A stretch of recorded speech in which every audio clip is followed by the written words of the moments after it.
हरे कृष्णा। भक्ति शास्त्री पाठ्यक्रम विश्वोपनिषद। कल हमने श्लोक क्रमांक 12 पे चर्चा की थी। उस श्लोक में देवताओं के जो उपासक हैं, जो देवताओं की पूजा में लगे हुए हैं, वह अज्ञान के गहनतम क्षेत्र में प्रवेश करते हैं और उससे भी ज्यादा, उससे भी बढ़कर वह उपासक है जो निराकार ब्रह्म के पूजा में लगे होते हैं। उनका स्थान देवताओं के उपासकों की अपेक्षा अधिक गहनतम क्षेत्र में प्रवेश करना होता है। क्यों? क्योंकि जो निराकार ब्रह्म के उपासक हैं, एक प्रकार से धर्म का आश्रय लेकर एक तो भगवान के स्वरूप को स्वीकार नहीं करते और उसका अपप्रचार करके लोगों को भ्रमित करते हैं। इसलिए श्री ईशोपनिषद कहता है कि ऐसे लोगों को अधिक गहनतम क्षेत्र में डाला जाता है। तो देवताओं के उपासक है, भगवान बोलते हैं उनकी अल्प बुद्धि होती है, भौतिक इच्छा उनके मन में रहती है।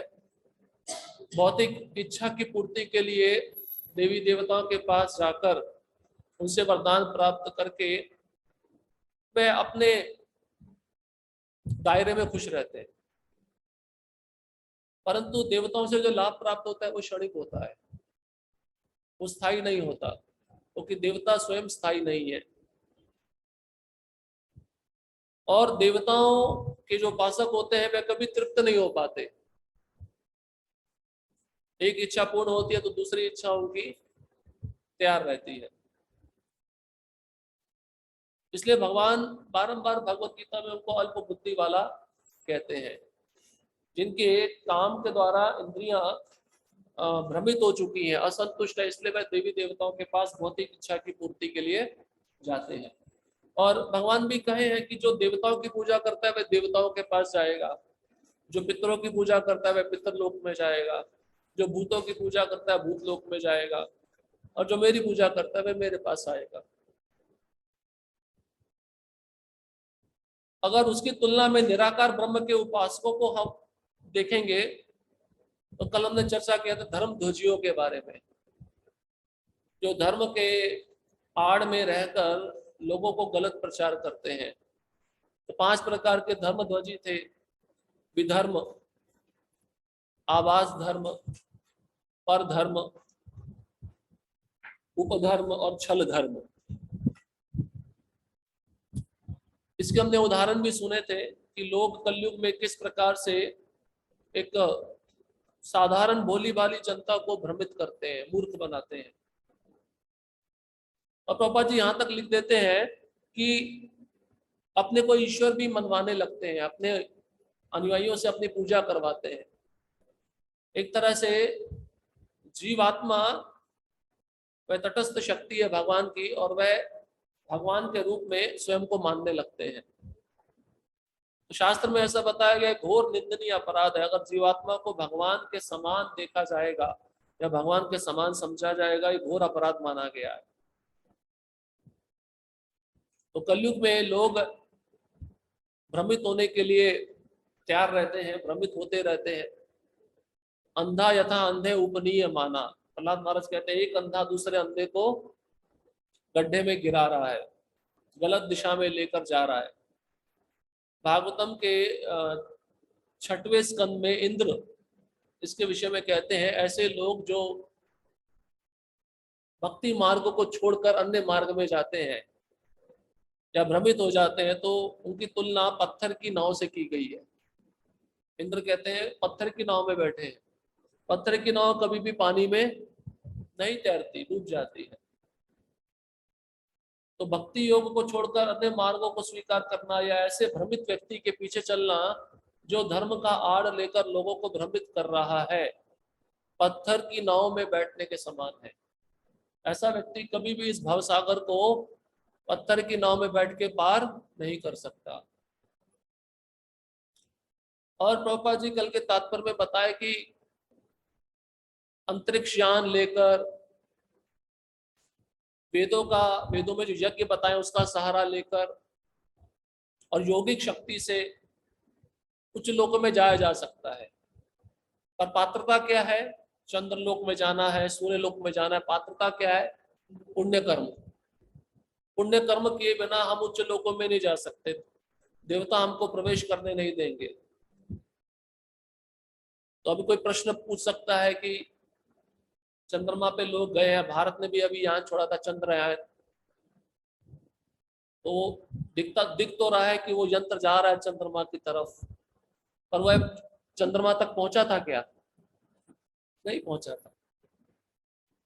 वो पहुंच भी नहीं सकता है।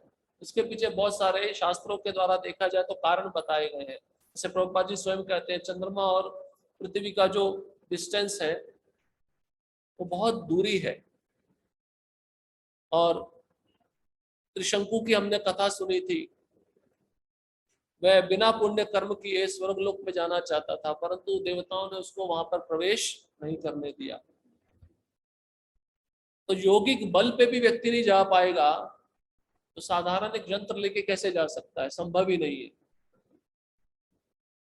तो एकमात्र उधर जाने की विधि है यज्ञ करना, पुण्य कर्म करना। और पुण्य कर्म करके ही वह चंद्रलोक में जाता है, सोमरस का पान करता है। जब उसका पुण्य क्षीण होता है तो पुनः पृथ्वी पे आ जाता है। तो इस प्रकार की प्रक्रिया उसके जीवन में चलती रहती है। अब जो आज का मंत्र है, मंत्र 12वां, इसमें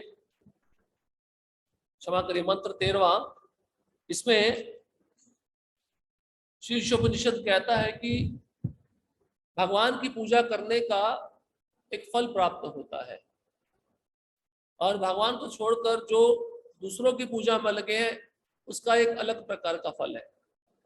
आज इन दोनों फलों के बारे में चर्चा करेंगे। मंत्र क्रमांक 13, अन्य देवाहु संभवात अन्य दाहुर संभवात इति शुश्रूषमधीराणाम् येनस्तद्विचक्षिरे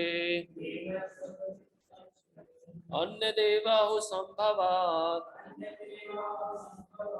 अन्य दाहुर संभवात इति शुश्रूषमधीराणाम् येनस्तद्विचक्षिरे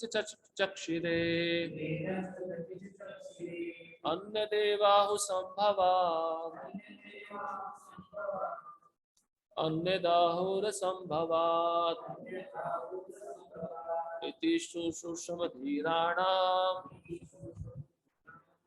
येनस्तद्विचक्षिरे। शब्दार्थ अन्यत् भिन्न, एवा निश्चय ही, आहु कहा जाता है, संभवात समस्त कारणों के कारण परमेश्वर की पूजा द्वारा, अन्यत् भिन्न आहु कहा जाता है, असंभवात जो परमेश्वर नहीं है उसकी पूजा से, इति इस प्रकार, सुषुषमा मैंने यह सुना, धीराणाम धीर पुरुषों से, ये जो न हमको तत् उस विषय वस्तु के बारे में,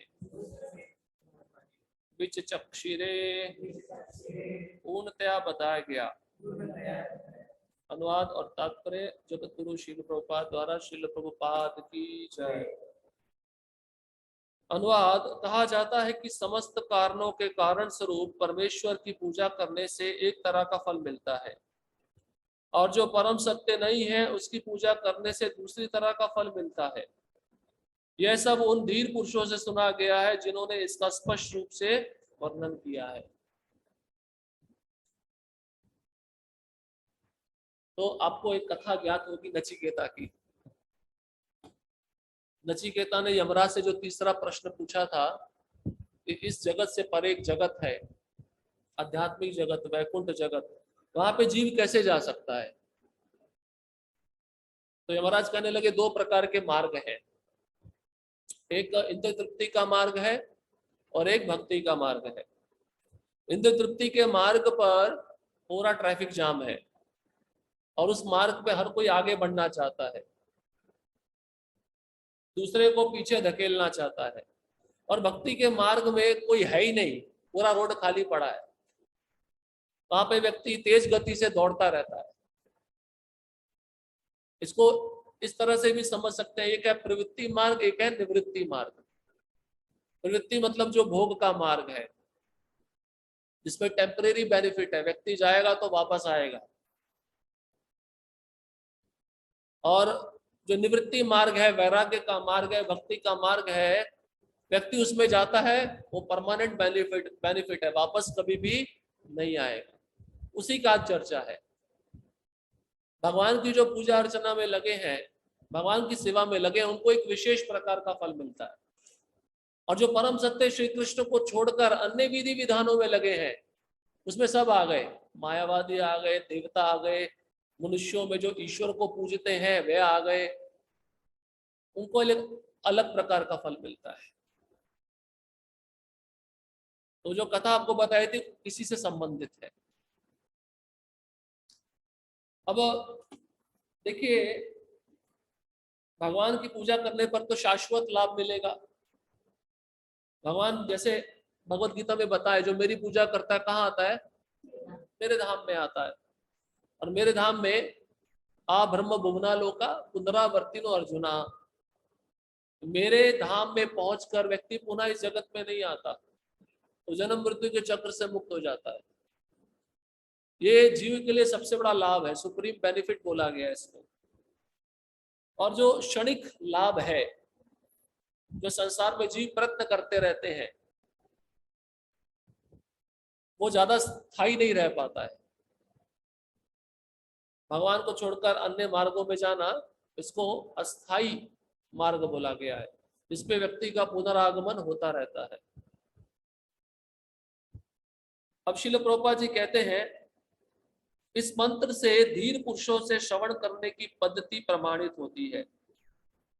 जब तक ऐसे प्रामाणिक आचार्य से श्रवण नहीं किया जाता, जो भौतिक जगत में होने वाले परिवर्तनों से तनिक भी विचलित नहीं होते, तब तक दिव्य ज्ञान की असली कुंजी प्राप्त नहीं हो पाती। जिस भी प्रामाणिक गुरु ने अपने धीर आचार्य से श्रुति मंत्रों का वैदिक ज्ञान को सुना है, वह कभी भी कोई ऐसी बात प्रस्तुत नहीं करता जो वैदिक ग्रंथों में उल्लिखित ना हो। अभी कल के श्लोक में हमने धर्म ध्वजियों के बारे में सुना था, जिनकी इंद्रियां नियंत्रित नहीं होती, जो गोदास होते हैं और जो सारे नियमों को भंग करते हैं, और कभी कभार मुख्य रूप से ज्यादातर अपने को भगवान मानने लगते हैं। तो आज धीर पुरुषों की चर्चा होगी। धर्म ध्वजियों के बिल्कुल विपरीत है धीर पुरुष, जिनकी इंद्रियां अपने नियंत्रण में रहती हैं, जिनका मन अपने नियंत्रण में रहता है। इनको कहते हैं गोस्वामी। अब प्रभुपाद जी कहते हैं कि धीर पुरुष सबसे पहले उसका लक्षण है श्रवण करता है, किस तरह से? प्रामाणिक पद्धति से। मतलब प्रामाणिक क्या? चार परंपरा है, चार संप्रदाय की अपनी अपनी परंपरा, उसमें जो आचार्य आ रहे हैं उससे वह सुनता है, श्रवण करता है। श्रवण करने से क्या होता है? उसको सही ज्ञान प्राप्त होता है। अब सही ज्ञान जब प्राप्त होता है तो वह विचलित नहीं होता, मोहित नहीं होता इस संसार के परिवर्तनों से। उदाहरण के रूप में सबसे पहला मोह क्या है?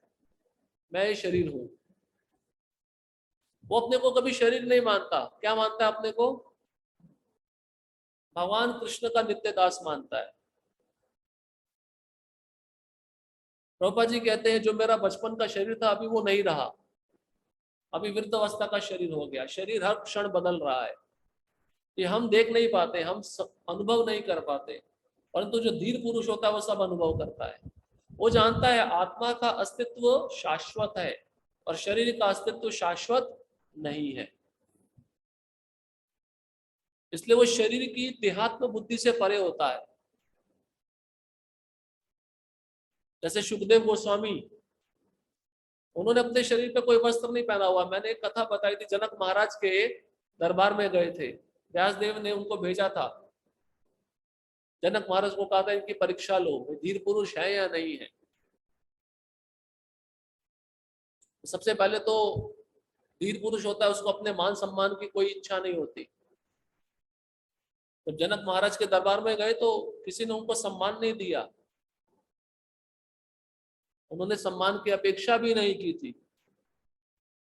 फिर जनक महाराज ने बोला ठीक है, एक कटोरी है उसमें घी भरा हुआ है, पूरे राज्य का चक्कर लगा के आओ, घी की एक भी बूंद बाहर नहीं गिरनी चाहिए। और उस मार्ग में सब सुंदर स्त्रियां नृत्य कर रही थी, उनको मोहित करने के लिए, उनको भ्रमित करने के लिए। पर सुखदेव गोस्वामी बिल्कुल भी आकर्षित नहीं हुए। धीर पुरुष का लक्षण ये भी है, वो स्त्री के प्रति आकर्षित नहीं होता। क्यों? क्योंकि वह जानता है स्त्री के शरीर में जो तत्व है वही तत्व मेरे शरीर में है। जैसे आप बाजार में जाते हो, आजकल एक मूंग दाल मिलती है स्पेशल येलो, उस पर कलर किया होता है, ऐसा लगता है पॉलिश किया हुआ, चमक रही है, पर वो रियल मूंग दाल नहीं है। जिस मूंग दाल का कलर फीका रहता है वो असली मूंग दाल है। दूसरा उदाहरण, आप जाते हो सेब लेने के लिए, सेब बिल्कुल लाल दिखता है और दिखता है कि कितना मीठा होगा, और जैसे उसको खरीद के घर लाते हो, उसको खाने लगते हो तो उसमें कुछ भी रस नहीं होता। बाहर से एक्सटर्नल ब्यूटी, बाह्य सौंदर्य को नहीं देखता धीर पुरुष, वो अंदर की आत्मा को देखता है। और शरीर कैसा है? बाहर से तो बहुत सुंदर दिखता है, माया ने इसका कवरिंग बहुत अच्छा बनाया है। हाँ। और जब इसके अंदर जाओगे, इसको खोलोगे, भयावह चीजें हैं जो हम देखना नहीं चाहेंगे। इसलिए बताते हैं कभी कभार हॉस्पिटल में जाना चाहिए। जो पोस्टमार्टम होता है ना, ग्रह जहाँ पे लाशों का पोस्टमार्टम किया जाता है, वहां पे जाके देखना चाहिए अंदर क्या क्या है शरीर के अंदर। वैराग्य तभी आएगा। तो धीर पुरुष केवल प्रामाणिक आचार्यों से सुनकर इस अवस्था में आ जाता है। रूपा जी कहते हैं धीर पुरुष से सुनना पता है कैसा? इंजेक्शन की तरह है। जैसे कोरोना बीमारी था, वो एक से हजारों में स्प्रेड हो गया, फैल गया, ऐसे शुद्ध भक्त का संग मिल जाता है, वो भी कोरोना की तरह है। अपना शुद्ध भक्ति का प्रभाव है जिस पे छोड़ेगा, वो सब शुद्ध भक्त बन जाएंगे। इंजेक्शन, जैसे एक डॉक्टर एक पेशेंट के शरीर में इंजेक्ट करता है, दवाई देता है, ऐसे ही गुरु एक शिष्य के कान में शास्त्र के शब्दों का इंजेक्शन देता है। और वो इंजेक्शन लेने से उसका जो भौतिक भोग है वो समाप्त हो जाएगा। और भौतिक भोग इस संसार में सबसे बड़ा कौन सा है? स्त्री पुरुष का आकर्षण। वो धीर पुरुष उससे मुक्त होता है, वो स्त्री को देखेगा आत्मा के रूप में देखेगा। इसलिए धीर पुरुष के कुछ लक्षण यहाँ पे बताए जा रहे हैं। ये लक्षण है, सबसे पहला लक्षण है श्रवण, परंपरा में आए हुए आचार्यों से श्रवण करना। श्रवण भी भक्त को सोच समझ के करना चाहिए। जो प्रामाणिक संप्रदाय है उससे बाहर जाकर श्रवण नहीं करना चाहिए। प्रभुपाद जी एक जगह लिखे हैं, जो वैष्णव गीत हम गाते हैं, जो हमारे आचार्यों ने वैष्णव गीत लिखे हैं, उसी को गाना चाहिए। क्यों? क्योंकि वो गाने से हमारी भौतिक इच्छा, भौतिक कलमश खत्म हो जाएगा, नष्ट हो जाएगा। और अगर ऐसे लोगों के द्वारा बनाए गए रचित गाने गाएंगे, जो मन से कपोल कल्पना के द्वारा रचित किए गए हैं, तो उससे मन की शुद्धि नहीं होती, उससे भौतिक वासना और बढ़ती है।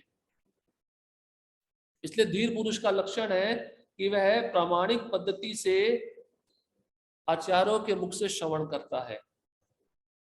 और देखिए दूसरा लक्षण बता रहे धीर पुरुष का, वह कभी भी ऐसी बात नहीं बोलेगा जो शास्त्र में नहीं दी गई। कोर्ट में जाते हैं, जो लॉयर होता है जब केस लड़ता है तो कुछ ना कुछ रेफरेंस देता है ना,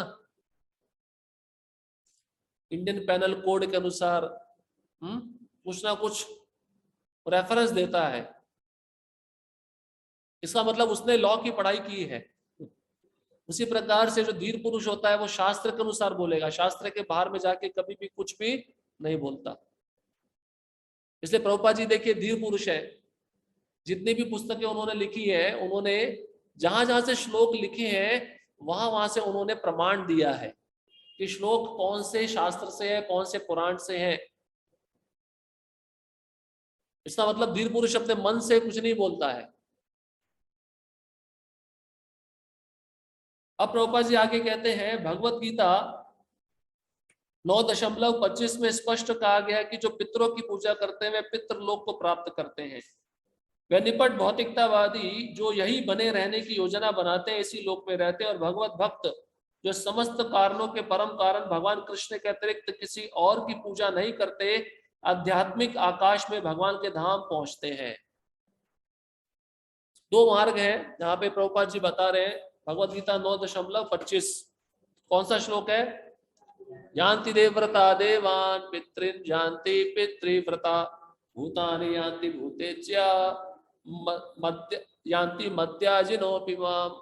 देखिए भगवान स्पष्ट कह रहे हैं, जो देवताओं की पूजा करता है वो देवलोक को जाएगा, जो पितरों की पूजा करता है वह पितृलोक में जाएगा, और जो भूत प्रेतों की पूजा करता है वह भूतलोक में जाएगा। और अंत में भगवान क्या कहते हैं? जो मेरी पूजा करता है वह कहाँ आएगा? मेरे पास आएगा। भगवान ने स्पष्ट कह दिया ना। कल हमने एक धर्मध्वजी के बारे में पढ़ा था, विधर्म, जो कहता है यतो मत ततो पथ, सारे पथ एक ही जगह पे जाते हैं। तो भगवान इस श्लोक में क्या कह रहे हैं? आप जिसकी पूजा करोगे आप वहीं पे जाओगे। ऐसा नहीं कि सूर्य देव की पूजा करके आप कृष्ण लोक में चले जाओगे, नहीं। सूर्य देव की पूजा करो सूर्य लोक में जाओगे, चंद्रदेव की पूजा करो चंद्र लोक में जाओगे। अब प्रभुपाद जी उसके तात्पर्य में लिखते हैं, यदि कोई चंद्रमा, सूर्य या अन्य लोक को जाना चाहता है वह अपने गंतव्य को बताए गए विशिष्ट वैदिक नियमों का पालन करके प्राप्त कर सकता है। ये जो लोक है उन लोकों तक पहुंचने की विधि बताई गई है शास्त्रों में। अगर व्यक्ति ठीक से उस विधि का पालन करे तो उस लोक में जा सकता है। जैसे आप बॉम्बे जाना है तो बॉम्बे की ट्रेन लोगे तो बॉम्बे पहुंच जाओगे, वो विधि है जाने की। ऐसे अन्य लोकों में जाने की विधि शास्त्र में दी गई है, वो सब कर्म कांड भरा पड़ा है। और उसमें जाकर अगर आप वैसी विधि को अपनाओगे तो वो लोक आपको प्राप्त हो जाएगा। इसका विशद वर्णन वेदों के कर्मकांड अंश 10 पौर्णमासी में हुआ है, जिसमें विभिन्न लोकों में स्थित देवताओं के लिए विशिष्ट पूजा का विधान है। वेदों में 3 भाग है, कर्मकांड, ज्ञान कांड, उपासना कांड। कर्म कांडों में वे देवलोक में जाने की विधि बताई गई है, देवताओं के लोक में कैसे जाया जाता है, वहां पे भौतिक भोग कैसे प्राप्त किया जाता है। देखिए एक होता है भोगोन्मुखी सुकृति, इसको कहते हैं भौतिक पुण्य। भौतिक पुण्य क्या करता है? हमको कृष्ण से दूर लेके जाता है। ठीक है, मानते हैं नहीं मानते? क्योंकि भौतिक पुण्य किया तो कहाँ जाएंगे? स्वर्ग में जाएंगे, देवताओं के पास जाएंगे, तो कृष्ण के पास तो जाने वाले नहीं है। इसको कहते हैं भोगोन्मुखी सुकृति।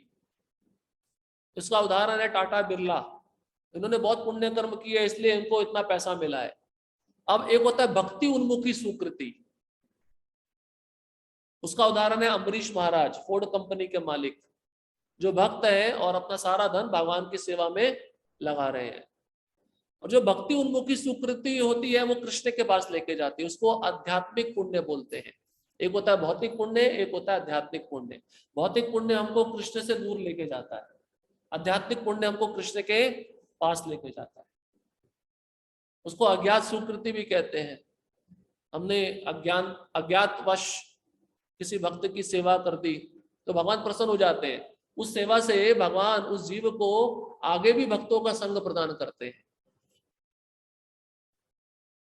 अब भागवतम के 10वें स्कंद में राजा नृग का उदाहरण आता है। राजा नृग, राजा नृग बहुत ही पुण्यशाली राजा थे। ऐसा बताया गया है भागवतम में कि रोज ब्राह्मणों को गाय दान करते थे। कितना?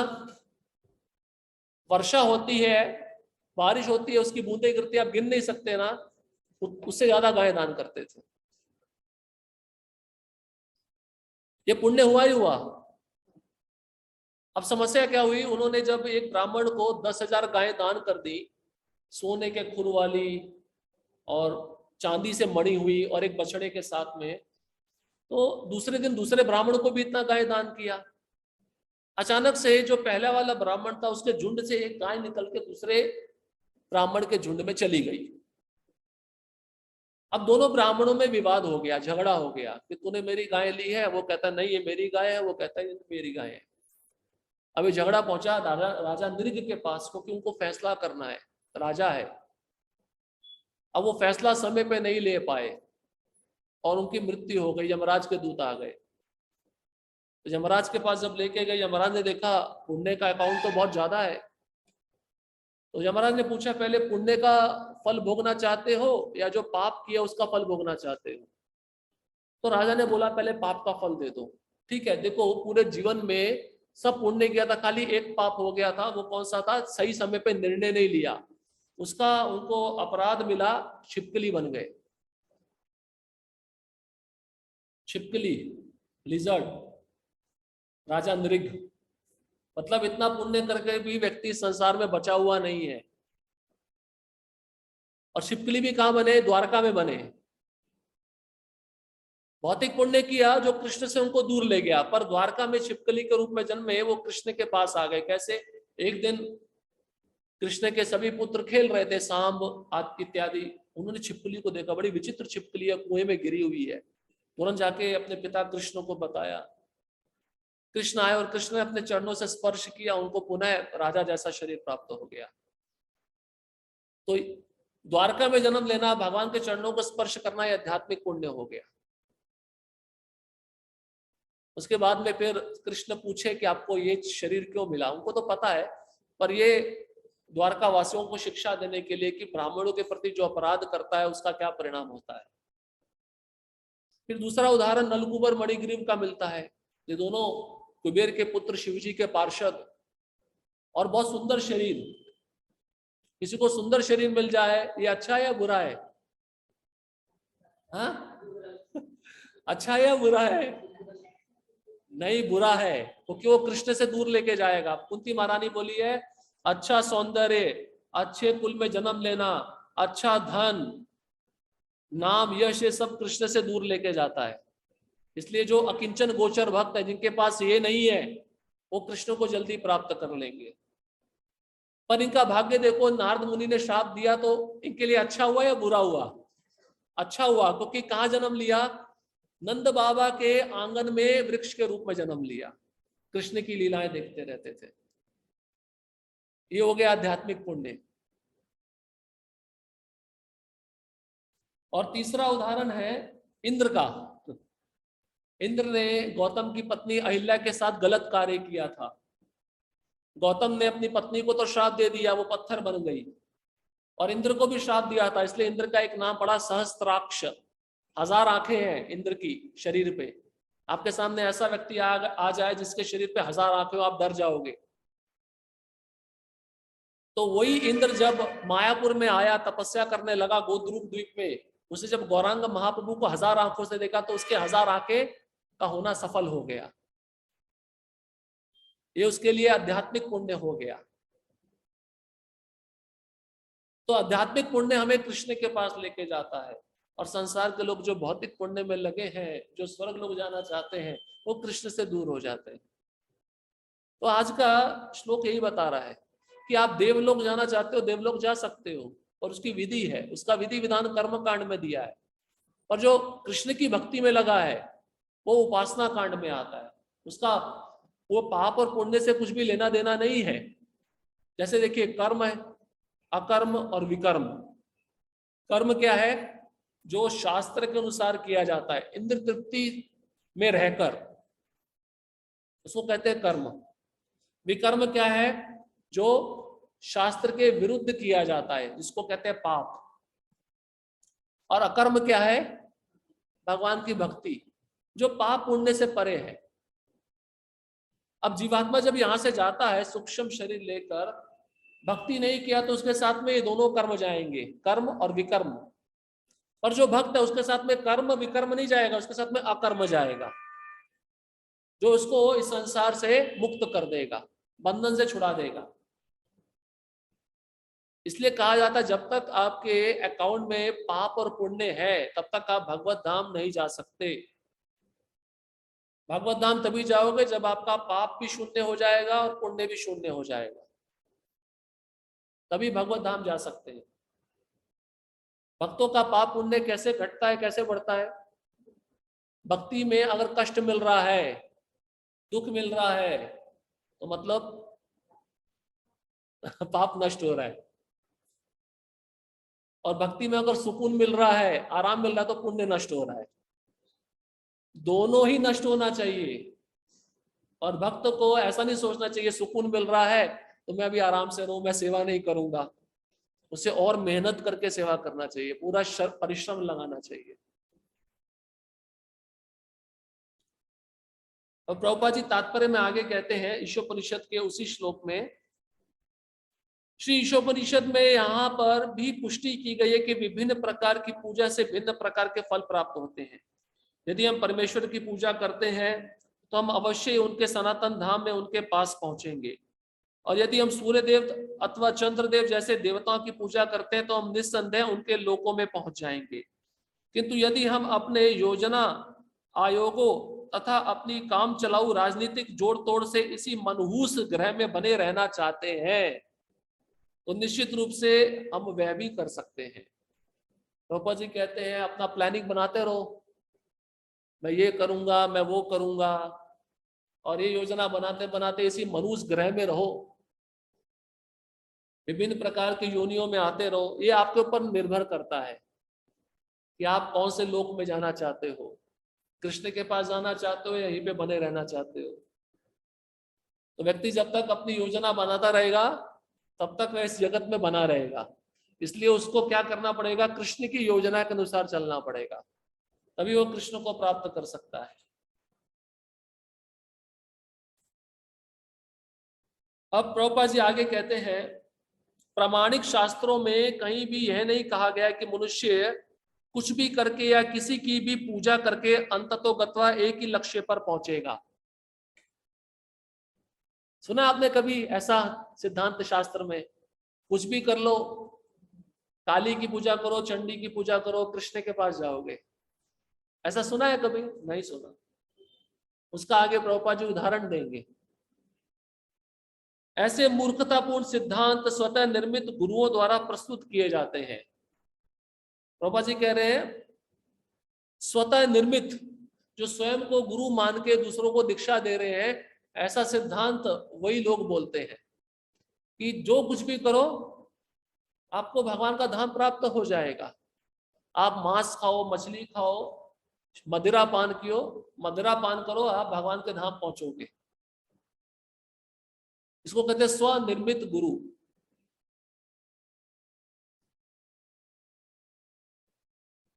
अब प्रभुपाद जी कहते हैं जिनका परंपरा की प्रामाणिक पद्धति से कोई संबंध नहीं होता, कल भी हमने सुना, जो धर्मध्वजी होते हैं, जो गुरु बनकर धर्म का दिखावा करते हैं, उनका चार प्रामाणिक संप्रदायों से कोई भी संबंध नहीं होता, क्योंकि वे अपने को ईश्वर मानते हैं।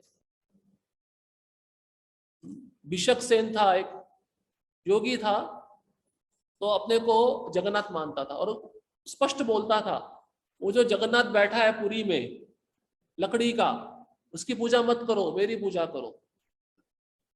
और उसके पास योगिक शक्ति थी, योगिक शक्ति से लोगों का बीमारी ठीक कर देता था, उन लोगों को जो चाहिए वह दे देता था, तो लोग उसको भगवान मानने लगे।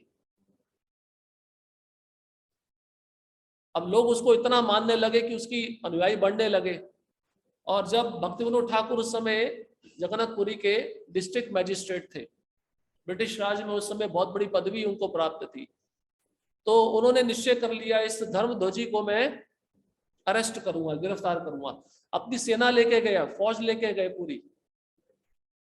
अब जैसे उसको अरेस्ट करने का आदेश दिया तो वो अपनी यौगिक शक्तियां प्रकट करके जो भक्तिविनोद ठाकुर के साथ में पुलिस आई थी उसको डराने लगा, पर फिर भी जबरदस्ती उसको पकड़ के जेल में डाल दिया। और केस चला तो किसी ने बताया कि उस योगी है, उसके बालों में उसकी यौगिक शक्तियां हैं।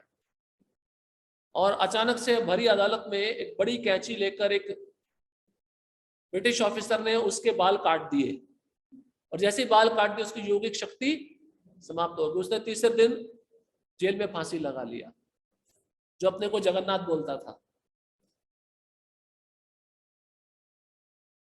इस प्रकार के धर्मध्वजी होते हैं जो अपने मन से ही सिद्धांत को बनाते हैं, जो प्रामाणिक परंपरा को स्वीकार नहीं करते।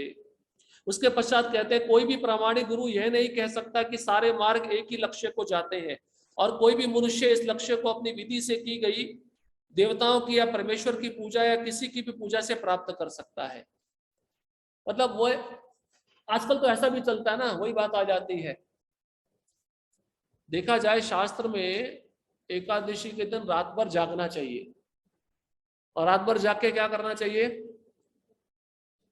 कीर्तन। किसका कीर्तन?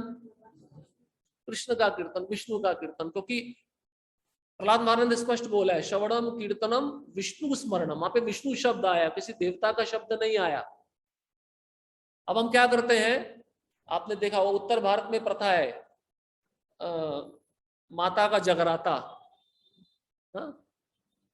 दुर्गा का जागरण रखते हैं, जागरण, रात भर दुर्गा के भजन गाए जाते हैं। जबकि पद्धति क्या है? विष्णु के भजन गाना, कृष्ण के भजन गाना, उनका कीर्तन करना। अब वो जागरण करके व्यक्ति सोचता है भगवान की प्राप्ति हो जाएगी। तो यहाँ पे यही बताया जा रहा है, किसी देवी देवता का जागरण करके, उनका पूजा विधान करके कोई भगवान को प्राप्त नहीं कर सकता। शास्त्र में कहीं लिखा भी नहीं है ऐसा। अब प्रभुपाद जी आगे उदाहरण देते हैं, किसी भी सामान्य व्यक्ति के लिए समझना आसान है कि मनुष्य अपने गंतव्य तक तभी पहुंच सकता है जब उसने उस गंतव्य का टिकट खरीदा हो। जिस व्यक्ति ने कलकत्ता का टिकट खरीदा है वह कलकत्ता पहुंच सकता है, मुंबई नहीं। अच्छा उदाहरण है ना? हाँ, गलती से ऐसा हो सकता है आपने मुंबई का टिकट खरीदा और कलकत्ता की ट्रेन में बैठ गए, तब आप कलकत्ता पहुंच जाओगे, वो आपकी गलती है।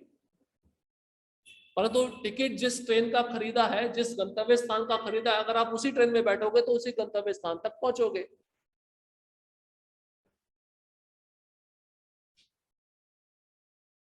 भगवत गीता में बताया गया जो योगी होते हैं उनके पास एक शक्ति होती है। जैसे कल भी हम चर्चा कर रहे थे, प्राण वायु को कुंडलियों के द्वारा जब ब्रह्मरंध्र में लाते हैं तो उनके पास दो उपाय होते हैं। अगर उस समय वह भगवान का चिंतन करते हैं तो वैकुंठ चले जाते हैं, और अगर उस समय वह भगवान का चिंतन नहीं करते, किसी अन्य लोक में जाना चाहते हैं, तो वहां पे भी जा सकते हैं। ये भगवत गीता के 6वें अध्याय में आएगा, उसको हम विस्तार पूर्वक पढ़ेंगे। दो विधि यहाँ है। वहां पे भी जो परमात्मा का निरंतर ध्यान कर रहा है चतुर्भुज रूप में, वो भगवान के धाम वैकुंठ जा सकता है, क्योंकि वो रूप का ध्यान कर रहा है अंतिम समय में। अगर अंतिम समय में उसकी वह इच्छा नहीं है, वह किसी देवता के लोक में जाना चाहता है, तो उस योगिक शक्ति से वो जा भी सकता है, परंतु परिणाम क्या होगा? फिर से उसको वापस आना पड़ेगा। क्योंकि भगवत गीता में लिखा है, पाताल लोक से लेकर ब्रह्म लोक तक ऊपर नीचे व्यक्ति चक्कर लगा रहा है, क्योंकि ब्रह्मांड पूरा अंधकार से भरा हुआ है। 14 भुवन एक किसी ब्रह्मांड में आते हैं। इसलिए व्यक्ति को ऐसी जगह का टिकट खरीदना चाहिए जहां से कभी वापस नहीं आना चाहिए। वो टिकट कौन सा है? वो लोग धाम का। और वो कैसे प्राप्त किया जाता है? महामंत्र के द्वारा। हरे कृष्णा कृष्णा कृष्णा हरे हरे, हरे राम राम राम हरे हरे। इसलिए भक्त भी भगवान के पास जाते हैं। देखिए, दो उदाहरण आपको बताते हैं, करदम मुनि और एक ध्रुव महाराज। देवताओं के पास क्यों नहीं गए? उनकी भौतिक इच्छा थी। देवताओं के पास क्यों नहीं गए? भगवान के पास क्यों गए? हाँ, अरे पूर्ण तो करेंगे, देवता भी पूर्ण कर सकते थे, वही तो मेरा प्रश्न है, देवताओं के पास क्यों नहीं गए?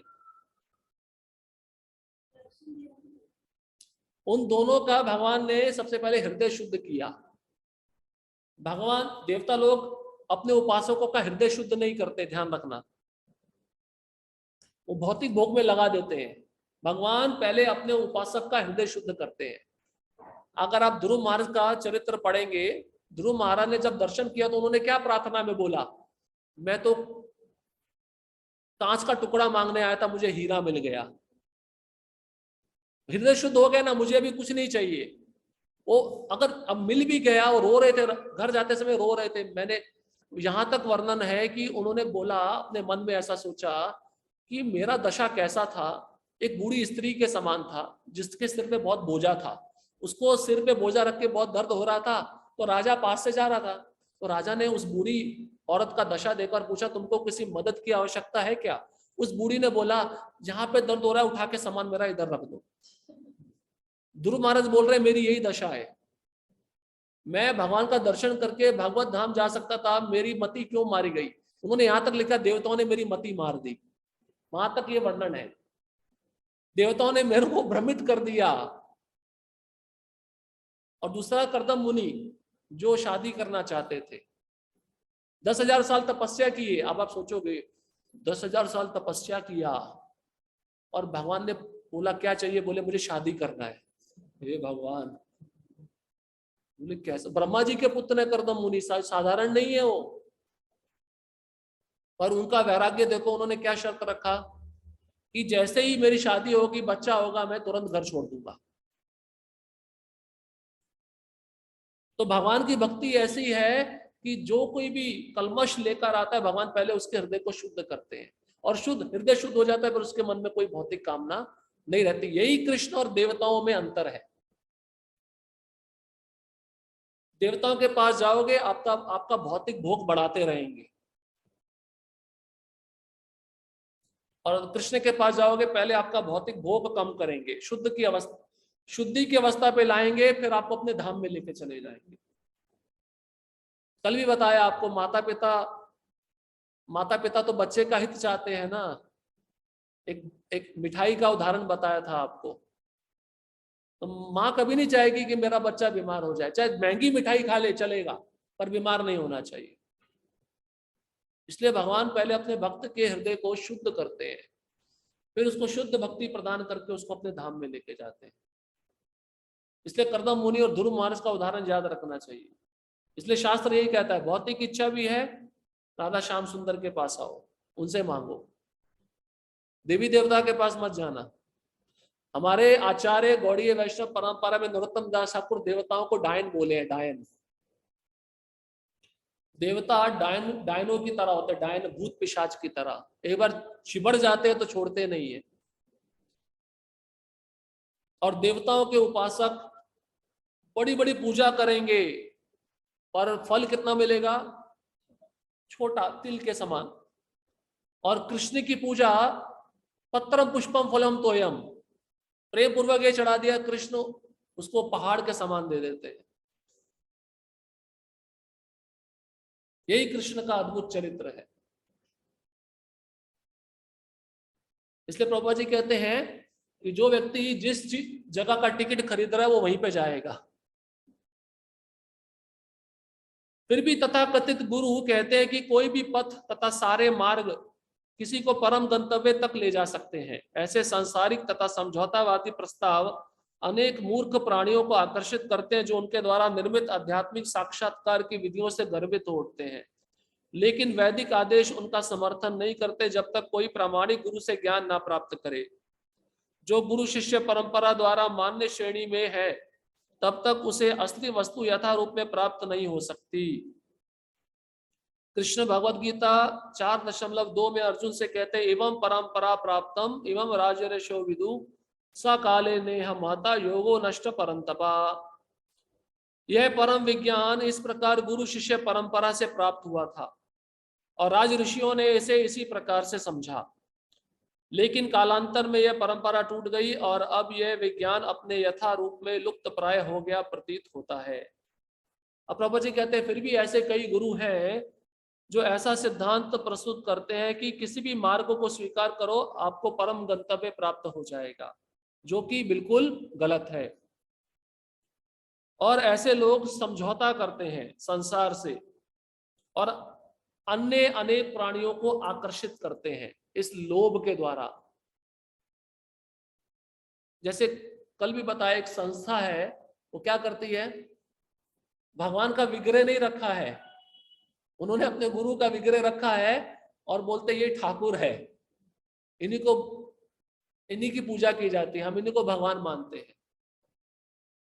तो ऐसे लोगों से बचना होगा जो गलत सिद्धांत को प्रस्तुत करते हैं, जो शास्त्र को मान्यता नहीं देते। इसलिए एक परंपरा टूट गई थी भगवत गीता की, जो करोड़ों वर्ष पूर्व भगवान ने सूर्यदेव विवस्वान को दी थी। तो भगवान ने सोचा कि अभी उस परंपरा का बहुत जरूरत है, तब भगवान ने अर्जुन को वही ज्ञान दिया जो सूर्यदेव को उन्होंने करोड़ों वर्ष पूर्व दिया था, और वही भगवत गीता का ज्ञान परंपरा में आता है। जब भगवान श्री कृष्ण इस पृथ्वी पर उपस्थित थे तो भक्ति योग के सिद्धांत, जिनकी परिभाषा भगवत गीता में दी गई है, विरूपित हो चुके थे। अतः भगवान को अर्जुन से प्रारंभ करके यह परंपरा पुनः स्थापित करनी पड़ी, जो भगवान का अत्यंत विश्वास पात्र मित्र तथा भक्त था। भगवान ने अर्जुन से स्पष्ट कह दिया था भगवत गीता 4.3 कि चूंकि अर्जुन उनका भक्त तथा मित्र था, अतः वह भगवत गीता के सिद्धांतों को समझ सकता था। दूसरे शब्दों में, जो व्यक्ति भगवान का भक्त तथा मित्र है, केवल वही गीता को समझ सकता है। इसका अर्थ यह भी होता है कि जो कोई अर्जुन के पथ का अनुगमन करता है, वही भगवत गीता को समझ सकता है। भक्तों से में सखा चेती, भगवान कृष्ण अर्जुन को क्या बोले कि तुम मेरे मित्र हो, सखा हो, मेरे भक्त हो, इसलिए भगवत गीता मैं तुमको सुना रहा हूं। प्रभुपाद जी कहते हैं भगवत गीता वही समझ सकता है जो भगवान का भक्त है, या जो अर्जुन के बताए हुए मार्ग पे चल रहा है, कोई भगवत गीता को समझ सकता है। इसका मतलब क्या है, भगवत गीता भक्तों के संग में आके ही समझी जाती है। अब ऐसे व्यक्ति के मुख से अगर आप श्रवण करेंगे जो भक्त नहीं है, वो भगवत गीता क्या बताएगा। जैसे कल हमने सुना डॉक्टर राधा कृष्णन, गीता कृष्ण ने नहीं बोली, कृष्ण के अंदर वाला एक परमात्मा था उसने बोली। अब कृष्ण के अंदर जो आत्मा है और कृष्ण, उसमें कुछ अंतर ही नहीं है। ऐसे व्यक्ति, इसलिए प्रभुपाद जी कहते हैं ऐसे लाखों मूर्खों की टीकाएं हैं भगवत गीता के ऊपर, इसलिए उसको ना पढ़ना चाहिए ना सुनना चाहिए। वो पढ़ के भी भगवत गीता कोई समझ नहीं सकता। प्रभुपाद जी की जो गीता यथारूप, उस गीता ने देखिए संसार में कितने लोगों को भक्त बना दिया। इससे पहले भी तो गीता के कितने संस्करण गए थे विदेश में, वो भक्त क्यों नहीं बना पाए, क्योंकि सब अपने मन के द्वारा लिखे हुए थे। लेकिन प्रभुपाद जी ने क्या अपनी भगवत गीता का नाम क्या दिया, जशी आए तशी, यथारूप। जो भगवान ने ज्ञान दिया उसको एज इट इज उन्होंने संसार के सामने रखा। क्योंकि प्रभुपाद जी कहते हैं मेरे शब्द नहीं, किसके शब्द हैं, कृष्ण के शब्द हैं। इसलिए पूरा संसार उसको पढ़ के भक्त बना है। और ये भक्तिमय ग्रंथ है। कई लोग कहते हैं ये कर्ममय ग्रंथ है, ये ज्ञानमय ग्रंथ है, ये योगमय ग्रंथ है। नहीं, ये गलत है, ये भक्तिमय ग्रंथ है, ये भक्ति से ओतप्रोत वाला ग्रंथ है। इसलिए आप भगवत गीता के कई श्लोकों में सुने होंगे, भगवान कहते हैं मुझे भक्ति से जाना जाता है, भक्त्या माम भी जानाति, मन मना भव मद भक्तो, पत्रम पुष्पम फलम तोयम यो में भक्त्या प्रयच्छति। कितनी बार भक्ति शब्द का प्रयोग हो रहा है। ये भक्तिमय ग्रंथ है और भक्त ही इसको समझ सकता है, और किसी को समझना है तो उसको भक्तों के संग में ही आना पड़ेगा, अन्यथा वह गीता को नहीं समझ सकता। वर्तमान समय में इस भव्य संवाद के अनेक व्याख्याकार तथा अनुवादक हैं जो भगवान कृष्ण अथवा अर्जुन की तनिक भी परवाह नहीं करते। ऐसे व्याख्याकार भगवत गीता के श्लोकों की व्याख्या अपने खुद के ढंग से करते हैं और गीता के नाम पर सभी प्रकार के कूड़े करकट की परिकल्पना सिद्ध करते हैं। ऐसे व्याख्याकार ना तो श्री कृष्ण में विश्वास करते हैं, ना ही उनके सनातन धाम में, तो फिर वह भगवत गीता की व्याख्या किस तरह कर सकते हैं। आपने एक राजा का नाम सुना होगा, राजा पौंड्रक, सुना था। जो अपने को वासुदेव बोलता था, मैं वासुदेव हूं, उसने चिट्ठी लिखा था कृष्ण को, तुम मेरे से युद्ध कर, तेरे 4 हाथ है, मैं चक्र से हाथ, तेरे 2 हाथ काट दूंगा। भगवान ने उसका प्रस्ताव स्वीकार किया और भगवान ने अपने सुदर्शन से उसका वध कर दिया। तो भगवान कृष्ण के समय ऐसे धूर्त लोग रहते थे, तो अभी कितने रहते होंगे सोचिए आप। ये भी उसी राजा पौंड्रक की तरह है, जो कृष्ण को मानते नहीं, गीता लिखेंगे, उस पर टीका लिखेंगे, पर कृष्ण को भगवान नहीं मानेंगे। ये भी एक तरह का मायावाद है। इसलिए ऐसी टीकाओं से प्रभुपाद जी बोल रहे हैं बचना चाहिए। ये क्या है? कूड़ा करकट है, लिखा है स्पष्ट, कूड़ा करकट। कूड़े करकट पे कौन बैठता है? कौवा। और स्वच्छ जल में कौन निवास करते हैं? हंस। तो ये लोगों की तुलना कूड़ा करकट में रहने वाले कौवे के समान है, और भक्तों की तुलना हंस के समान है, जो स्वच्छ जल में विहार करते हैं।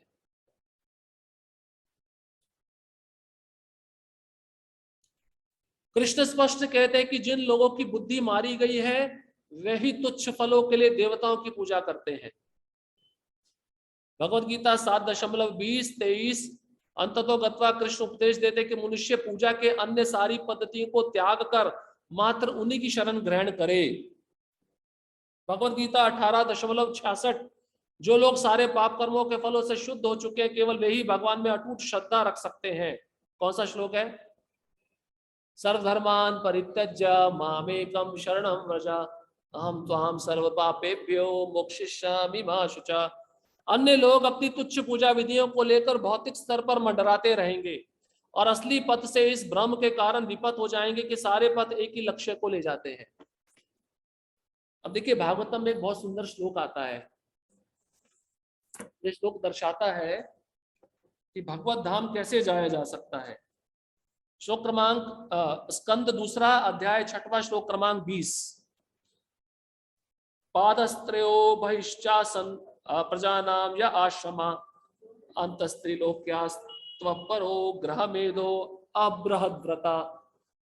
2 स्कंद 6वां अध्याय श्लोक क्रमांक 20, 2.6.20। इसका अनुवाद सुनिए। आध्यात्मिक जगत जो भगवान की 3/4 शक्ति से बना है, वैकुंठ जगत 3/4, 3/4, मतलब 75% वैकुंठ जगत है।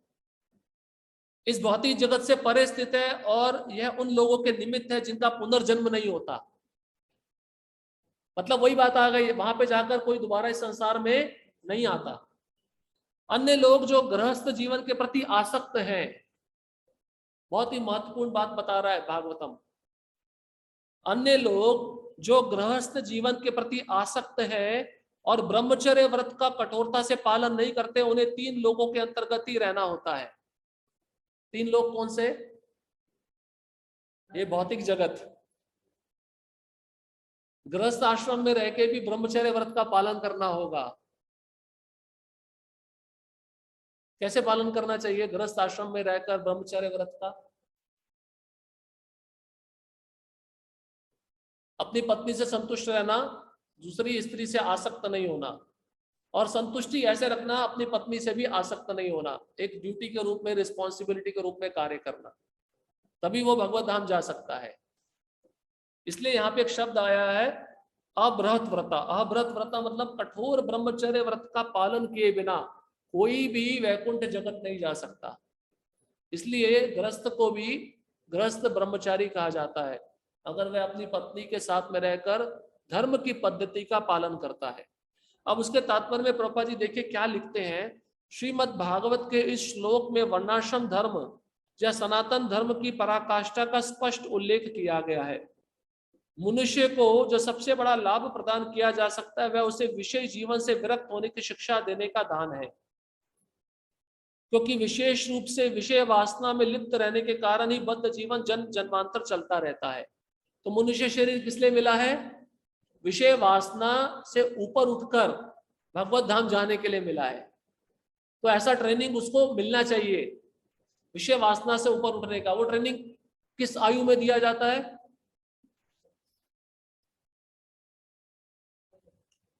किस आयु में दिया जाता है? 5 वर्ष से लेकर 25 आयु की वर्ष के मध्य, जिसको ब्रह्मचर्य ट्रेनिंग कहा जाता है। जैसे पहले भी बताया, जो गृहस्थ अच्छे से ब्रह्मचारी बनने का प्रशिक्षण लिया है वो गृहस्थ आश्रम में आसक्त नहीं होगा। उसको ज्ञात रहेगा 50 वर्ष की आयु मुझे पार करते ही क्या करना है, वानप्रस्थ जाना है, मुझे घर में नहीं रहना है। आजकल इसलिए ब्रह्मचर्य का ट्रेनिंग मिला नहीं, घर में चिपक के बैठे हुए हैं, क्या करेंगे। जिस मानवीय सभ्यता में विषय जीवन पर कोई नियंत्रण नहीं होता वह चतुर्थ कोटि की सभ्यता है, मतलब शूद्र। जिस मनुष्य जीवन में विषय वासना पे नियंत्रण करने का ट्रेनिंग नहीं दिया जाता वो शूद्र माना जाता है, चतुर्थ कोटि शूद्र। क्योंकि ऐसे वातावरण में भौतिक शरीर में बंदी बने हुए आत्मा की मुक्ति संभव नहीं है। मनुष्य जीवन का सर्वोच्च लाभ प्रदान करने के लिए वर्णाश्रम प्रणाली में अनुयायी को ब्रह्मचारी आश्रम से ही ब्रह्मचर्य व्रत धारण करने की शिक्षा दी जाती है। ब्रह्मचारी जीवन उन विद्यार्थियों के लिए जिन्हें ब्रह्मचर्य का कठोरता से पालन करने की शिक्षा दी जाती है। जिन किशोरों ने विषय जीवन का आस्वाद नहीं किया है वह सरलता से ब्रह्मचर्य व्रत का पालन कर सकते हैं और एक बार ऐसी जीवन शैली में स्थिर हो जाने पर वह सर्वोच्च सिद्ध अवस्था तक पहुंचकर भगवान की 3/4 शक्ति वाले धाम को प्राप्त कर सकते हैं। अब ब्रह्मचर्य व्रत का पालन कौन कर सकता है? जो शुरू से ही पवित्र रहा हो, जिसने विषय जीवन में प्रवेश ना किया हो। शेर को अगर एक बार भी मनुष्य का मांस मिल जाए तो अगले दिन वो क्या सोचता है, मुझे फिर मनुष्य का मांस चाहिए। अगर एक बार व्यक्ति विवाह से पहले स्त्री संग कर लेगा तो ब्रह्मचर्य व्रत का पालन कर सकता है क्या? नहीं कर सकता, बार बार वो उसी का चिंतन करेगा। इसलिए भगवत धाम उन लोगों के लिए है ही नहीं, यहाँ पे स्पष्ट बोला जा रहा है। भगवत धाम उनके लिए है जो गृहस्थ आश्रम में रह के भी ब्रह्मचर्य व्रत का अच्छे से पालन करते हैं। अब इसमें बहुत सारे पहलू आते हैं, मैं उसमें नहीं जाऊंगा क्योंकि मुझे कम समय में पूरा श्लोक करना है, नहीं तो ये टॉपिक बहुत डीप है, वास्ट है। तो प्रभुपाद जी अब उस ईशोपनिषद के तात्पर्य में आते हैं। प्रभुपाद जी आगे कहते हैं, श्री ईशोपनिषद के इस मंत्र में संभवात शब्द अत्यंत महत्वपूर्ण है, इसका अर्थ है परम कारण की पूजा से। भगवान कृष्ण आदि पुरुष हैं और जितनी वस्तुओं का अस्तित्व है उन सब का उद्भव उन्हीं से हुआ है। भगवद गीता 10.8 में भगवान बताते हैं, अहम सर्वस्य प्रभवः मत्ता सर्वम प्रवर्तते इति मत्वा भजन्ते मां बूढ़ा भाव समन्विता। मैं ही सभी आध्यात्मिक तथा भौतिक जगतों का कारण हूं, प्रत्येक वस्तु मुझसे ही उद्भूत है। जो बुद्धिमान व्यक्ति इसे भली भांति जानते हैं वे मेरी भक्ति में सेवा में लग जाते हैं और हृदय से पूरी तरह मेरी पूजा करते हैं। अब आने वाले तात्पर्य के कुछ पैराग्राफ में प्रभुपाद जी बहुत सारे वेदों से, शास्त्रों से श्लोक लिए हैं कृष्ण को परम पुरुष घोषित करने के लिए, प्रमाण देने के लिए। यह है स्वयं परमेश्वर द्वारा दिया गया भगवान का शुद्ध वर्णन। सर्वस्य प्रभवा शब्द बताते हैं कि कृष्ण ही ब्रह्मा, विष्णु तथा शिव समेत सबके सृष्टा हैं। चूंकि भौतिक जगत के 3 प्रमुख देवता भगवान द्वारा उत्पन्न किए गए आते, भौतिक तथा आध्यात्मिक जगतों में जो कुछ भी विद्यमान है उसके सृष्टा भगवान है। तो आप कुछ भी देख रहे हो इस संसार में, ये आध्यात्मिक जगत में कुछ भी वस्तु है वह सब किससे प्रकट हुई है? भगवान से प्रकट हुई है। और यहां तक प्रभुपाद जी लिख दिए ब्रह्मा विष्णु शिव भी कहां से आए हैं? कौन से भगवान से? कृष्ण से आए हैं। बहुत सारे लोगों का भ्रम रहता है ना, विष्णु पहले है कृष्ण बाद में है। नहीं, कृष्ण पहले है विष्णु बाद में है। कृष्ण से विष्णु आते हैं, विष्णु से कृष्ण नहीं आते। अब देखिए प्रमाण बता रहे हैं प्रभुपाद जी। अथर्ववेद गोपाल तापनी उपनिषद 1.24 में भी इसी प्रकार कहा गया। ब्रह्मा के सृजन के पूर्व जो विद्यमान थे तथा जिन्होंने ब्रह्मा को वैदिक ज्ञान प्रदान किया वे भगवान श्री कृष्ण ही हैं। इसी प्रकार नारायण उपनिषद 1 बताती है, तब परम पुरुष नारायण ने जीवों की उत्पत्ति करनी चाहिए, अतः नारायण से ब्रह्मा उत्पन्न हुए, नारायण ने सारे प्रजापतियों को उत्पन्न किया, नारायण ने इंद्र को उत्पन्न किया, नारायण ने 8 वसु बनाए, नारायण ने 11 रुद्र को उत्पन्न किया, नारायण ने 12 आदित्यों की सृष्टि की। चूंकि नारायण भगवान कृष्ण के पूर्ण अंश हैं, अतएव नारायण तथा कृष्ण एक ही हैं। नारायण उपनिषद 4 यह भी कहती है कि देवकी के पुत्र कृष्ण परम ईश्वर है। देखिए नारायण उपनिषद स्वयं कह रही है परम ईश्वर कौन है? कृष्ण है, जो देवकी के पुत्र हैं। नारायण को सर्वोपरि कारण के रूप में श्रीपाद शंकराचार्य ने भी स्वीकार किया है और पुष्टि की है, यद्यपि शंकराचार्य ना तो वैष्णव थे ना ही सगुणवादी संप्रदाय के थे। अथर्ववेद महाउपनिषद 1 का भी यह कथन है, जब न ब्रह्मा न शिव न अग्नि न जल न तारे न सूर्य न ही चंद्रमा थे, तब प्रारंभ में केवल नारायण ही थे। भगवान कभी अकेले नहीं रहते, वे इच्छा अनुसार सृष्टि कर लेते हैं। कृष्ण ने मोक्ष धर्म में स्वयं कहा है, मैंने प्रजापतियों तथा रुद्रों की सृष्टि की, उन्हें मेरा पूर्ण ज्ञान नहीं है क्योंकि वे मेरी माया शक्ति द्वारा प्रच्छन्न है। वराह पुराण में भी कहा गया, नारायण पूर्ण पुरुषोत्तम भगवान है और उन्हीं से चतुर्मुख ब्रह्मा तथा रुद्र भी प्रकट हुए जो बाद में सर्वज्ञ बन गए। कितना सारा प्रमाण दिया प्रभुपाद जी ने। कृष्णस्तु भगवान स्वयं, कृष्ण स्वयं भगवान है। और अगले श्लोक, अगले तात्पर्य के पैराग्राफ में प्रभुपाद जी ये भी ब्रह्म संहिता का प्रसिद्ध श्लोक बता रहे हैं। इस प्रकार सारा वैदिक साहित्य इसकी पुष्टि करता है कि नारायण या कृष्ण ही समस्त कारणों के कारण है। ब्रह्म संहिता 5.1 में भी बताया गया है कि परमेश्वर तो श्री कृष्ण गोविंद है। कौन सा श्लोक है? ईश्वरा परमः कृष्ण सच्चिदानंद विग्रह अनादिरादिर गोविंद सर्व कारण कारणम। जो प्रत्येक जीव को आनंद प्रदान करने वाले तथा समस्त कारणों के आदि कारण है। असली विद्वान पुरुष इसे महर्षियों तथा वेदों द्वारा दिए गए प्रमाण से जानते हैं। इस तरह विद्वान मनुष्य कृष्ण को सर्वे सर्वा मानकर उनकी पूजा करने का निर्णय लेते हैं। ऐसे लोग बुध या वास्तविक विद्वान कहलाते हैं क्योंकि वे केवल कृष्ण की ही पूजा करते हैं। तो बुद्धिमान व्यक्ति कौन है? जो केवल और केवल किसकी पूजा कर रहा है? कृष्ण की। और बाकी कौन है? बाकी सब मूर्ख है। शास्त्र का स्पष्ट कथन है, बुधा, बुधा भगवान कहते हैं। बुधा कौन है? बुधा मतलब बुद्धिमान, विद्वान, जो ये जानकर मेरी पूजा कर रहा है कि सब कुछ मुझी से उत्पन्न हुआ है। सबसे बुद्धिमान मैं उसको मानता हूं।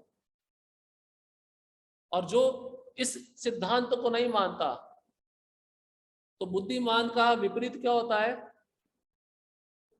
मूर्ख। वो मूर्ख है। इसलिए कृष्ण को जो सर्वे सर्वा मानता है, कृष्ण को सब कुछ मानता है और उनकी शरण में सबसे बुद्धिमान व्यक्ति वही है। अब बहुत ही महत्वपूर्ण विषय आ रहा है, ये इस श्लोक से बहुत ही घनिष्ठता पूर्वक संबंधित है। यह दृढ़ निष्ठा की कृष्ण सर्वे सर्वा है तब स्थापित होती है जब मनुष्य अविचल धीर आचार्य से श्रद्धा पूर्वक तथा प्रेम पूर्वक दिव्य संदेश का श्रवण करता है। सबसे महत्वपूर्ण वाक्य इस तात्पर्य में, मेरे पीछे दोहराइए, यह दृढ़ निष्ठा कि कृष्ण सर्वे सर्वा है तब स्थापित होती है जब मनुष्य अविचल धीर आचार्य से श्रद्धा पूर्वक तथा प्रेम पूर्वक दिव्य संदेश का श्रवण करता है। मतलब आप कब समझ पाओगे कि कृष्ण सर्वे सर्वा है? जब आप गुरु के मुख से श्रद्धा पूर्वक और प्रेम पूर्वक सुनोगे। ये दो गुण अगर शिष्य में नहीं है, गुरु के वचनों पे श्रद्धा और गुरु के प्रति प्रेम, तो उसको ये सिद्धांत कभी भी समझ में नहीं आएगा कि कृष्ण ही भगवान है। इसलिए गुरु के वचनों पे पूर्ण श्रद्धा होनी चाहिए, पूर्ण श्रद्धा। इसलिए यहाँ पे प्रभुपाद जी उस शब्द का प्रयोग करें, श्रद्धा पूर्वक। जैसे शबरी को अपने गुरु मतंग ऋषि पे श्रद्धा थी कि भगवान राम आएंगे, 16 साल से लेकर 90 साल तक उसने प्रतीक्षा किया, रोज आश्रम को साफ करती थी, रोज मीठे बेर चुनती थी, क्योंकि उसको अपने गुरु के वचनों पे श्रद्धा थी, प्रेम था। तभी राम उसके पास में आए।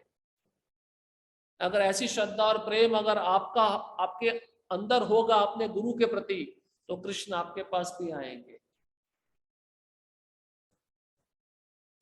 अब भागवतम के प्रथम स्कंद में नारद मुनि इसका ज्वलंत उदाहरण है। नारद मुनि जब व्यासदेव के पास आए तो दोनों का संवाद हुआ। नारद मुनि ने अपना पूर्व जीवन चरित्र सुनाया और उन्होंने कहा, मैं दासी पुत्र था, चातुर्मास्य के समय मेरे गांव में भक्त आए और मैं उनकी सेवा करता था। सेवा करने से मुझे उन भक्तों के प्रति आकर्षण हो गया और जो वे भक्त भगवान कृष्ण की कथा करते थे उसको मैं सुनता था। किस तरह सुनता था? वही शब्द का प्रयोग यहाँ पे भी किया गया है, वो स्वयं नारद मुनि कर रहे हैं। देखिए, भागवतम का प्रथम स्कंद 2 अध्याय और 24वां श्लोक है। 24वें श्लोक के तात्पर्य के अंतिम 4 पंक्तियां बहुत महत्वपूर्ण है। प्रभुपाद जी उसमें देखिए यही सिद्धांत बता रहे हैं।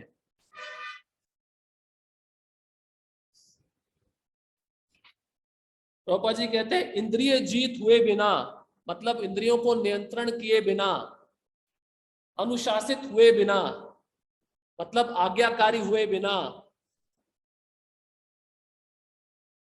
पूर्ण रूप से आज्ञाकारी हुए बिना कोई भी व्यक्ति गुरु के उपदेशों का पालन करने में सफल नहीं हो सकता। और ऐसा किए बिना कोई भी व्यक्ति भगवान के धाम को प्राप्त नहीं कर सकता। आज्ञाकारी होना होगा। और आज्ञा कब सुनता है व्यक्ति? जब उसका जो आज्ञा दे रहा है उसके प्रति प्रेम हो। हमारा जब प्रेम ही नहीं होगा तो हम उसकी आज्ञा क्यों स्वीकार करेंगे? है या नहीं है? जब हम किसी के प्रति आदर क्यों करते हैं? क्योंकि जब हमारा उसके प्रति प्रेम होता है। और जब प्रेम नहीं होगा तो हम उसका आज्ञा को स्वीकार नहीं करेंगे। देखिए, आज्ञा स्वीकार करने से इंद्रियों पे नियंत्रण आएगा। ये जो मन है ना, ये हमको 84 लाख योनि में घुमा रहा है, ये स्वतंत्र रहना चाहता है। इसलिए गुरु का आदेश उस पर हंटर के समान होता है। गुरु का आदेश जब मिलता है तो शिष्यों को लगता है मेरे पे क्या हंटर चला दिया, मैं तो स्वतंत्र रहना चाहता हूं और मुझे आदेश देकर बांध दिया। और उसको पता नहीं ये आदेश उसको भगवत धाम लेके जाने वाला, अगर वह उसका यथा रूप में पालन करेगा। इसलिए प्रभुपाद जी यहाँ पे बता रहे, इंद्रिय जीत हुए बिना,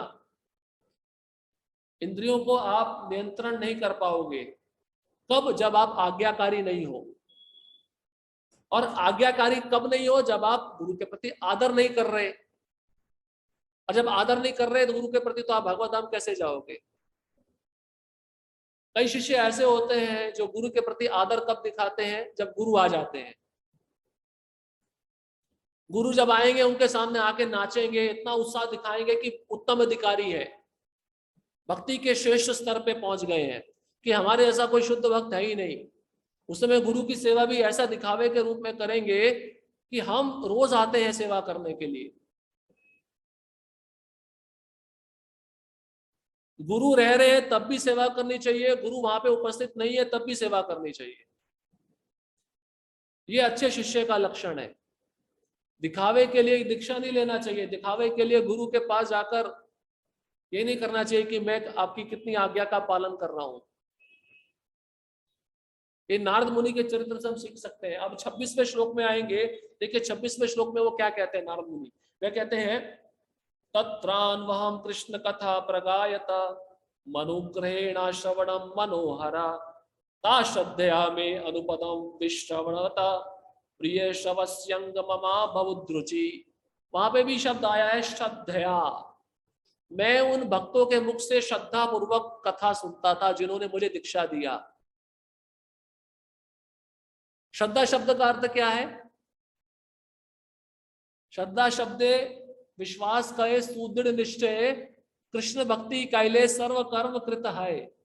श्रद्धा शब्द का अर्थ है जो कृष्ण भक्ति करने पर ये जान चुका है कि मुझे अन्य कुछ भी करने की आवश्यकता नहीं है, उसको कहते हैं श्रद्धा। वो श्रद्धा कैसे निर्माण होगी? गुरु की आज्ञा का पालन करके। अब इसमें कहते हैं, हे व्यासदेव, उस संगति में तथा उन महान वेदांतियों की कृपा से मैं उनके द्वारा भगवान कृष्ण की मनोहर लीलाओं का वर्णन सुन सका, और इस प्रकार ध्यान पूर्वक सुनते रहने से भगवान के विषय में प्रतिक्षण अधिक सुनने के प्रति मेरी रुचि बढ़ती ही गई। यहां पे भी श्रद्धा शब्द आया। श्रद्धा शब्द का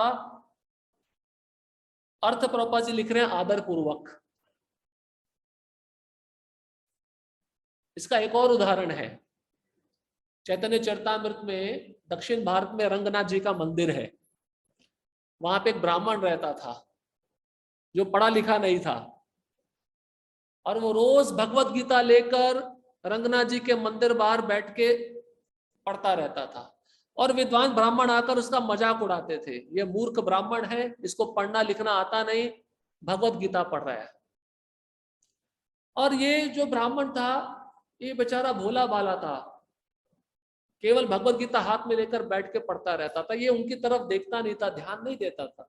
तो रोज महाप्रभु जाते थे रंगनाथ जी का दर्शन करने, और इसका भी दर्शन करते थे, और रोज नीति नियम से आकर बैठ जाता था, पूरे 18 अध्याय पढ़ता था। तो महाप्रभु ने सोचा बड़ा अद्भुत ब्राह्मण है, इससे मिलना चाहिए। जैसे ही महाप्रभु इसके पास में गए, उस ब्राह्मण को पूछा, हे ब्राह्मण, मैं देख रहा हूं कि आपकी आंखों से आंसू आ रहे हैं, आप भगवत गीता पढ़ रहे हो, आपकी आंखों से आंसू क्यों आ रहे हैं? भगवत गीता में ऐसा कौन सा दृष्टांत है जिसको सुनकर, जिसको देखकर आपकी आंखों में आंसू आ रहे हैं? वह ब्राह्मण बोला, मैं मूर्ख हूं, ये तो मेरे गुरु ने आदेश दिया कि रोज 18 अध्याय पढ़ने हैं, पर मुझे पढ़ना नहीं आता। मैं अपने गुरु की आज्ञा का पालन कर रहा हूं, इतना मैं सच बताता हूं। हाँ, मेरी पात्रता नहीं है, मुझे पढ़ना नहीं आता, पर मैं आज्ञा का पालन कर रहा हूं। और दूसरा, मुझे बहुत अद्भुत लगता है जब मैं देखता हूं कि कृष्ण अर्जुन का रथ हाँक रहे हैं सारथी के रूप में, भक्त वत्सल बन के। जो अनंत कोटि ब्रह्मांड के मालिक है, अपने भक्त का दास बनकर उनकी सेवा करते हैं। ये देखकर मुझे आश्चर्य हो रहा है, मेरी आंखों से आंसू आ रहे हैं। तो महाप्रभु बोले, तुमको पढ़ना नहीं आता, वास्तव में भगवत गीता को पढ़ने के अधिकारी तुम ही हो। और महाप्रभु ने उसको आलिंगन कर लिया। आलिंगन देते ही उस ब्राह्मण ने क्या देखा कि जो भगवत गीता के चित्र पे कृष्ण को देख रहे थे, वही कृष्ण सामने दिख रहे हैं। तो महाप्रभु ने ऐसे किया, किसी को बताना मत। महाप्रभु ने उनको श्याम सुंदर का रूप दिखाया जो रथ पे बैठे हुए थे। इसलिए शिष्य का पात्रता ये नहीं है कितना पढ़ा है, कितना लिखा है, कितने उच्च कुल में जन्म लिया है, उसका पात्रता है आज्ञाकारी बनना।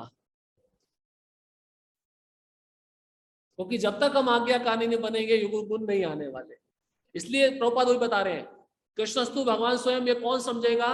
जो श्रद्धा पूर्वक, आदर पूर्वक गुरु के मुख से श्रवण करेगा। प्रभुपाद जी ने भी श्रवण किया अपने गुरु के मुख से, ज्यादा मिले नहीं थे अपने गुरु से, ध्यान पूर्वक श्रवण करते थे।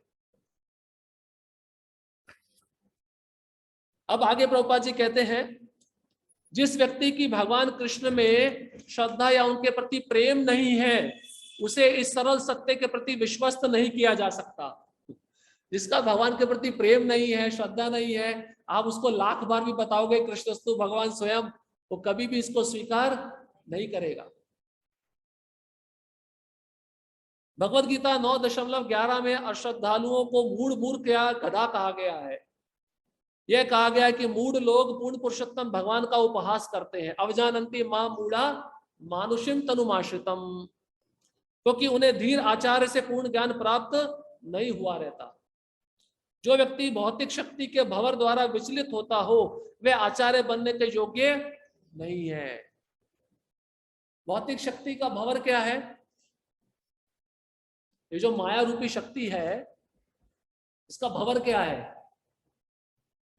स्त्री पुरुष का आकर्षण। जो उससे मुक्त है वही आचार्य बन सकता है, वही धीर बन सकता है। भगवत गीता में श्लोक आता ना, देवी ऐशा गुणमयी मम माया दुरत्यया। ये श्लोक का पहला पंक्ति सुनेंगे तो हम उदास हो जाते हैं। भगवान की माया बहुत प्रबल है, उसको कोई लांग नहीं सकता।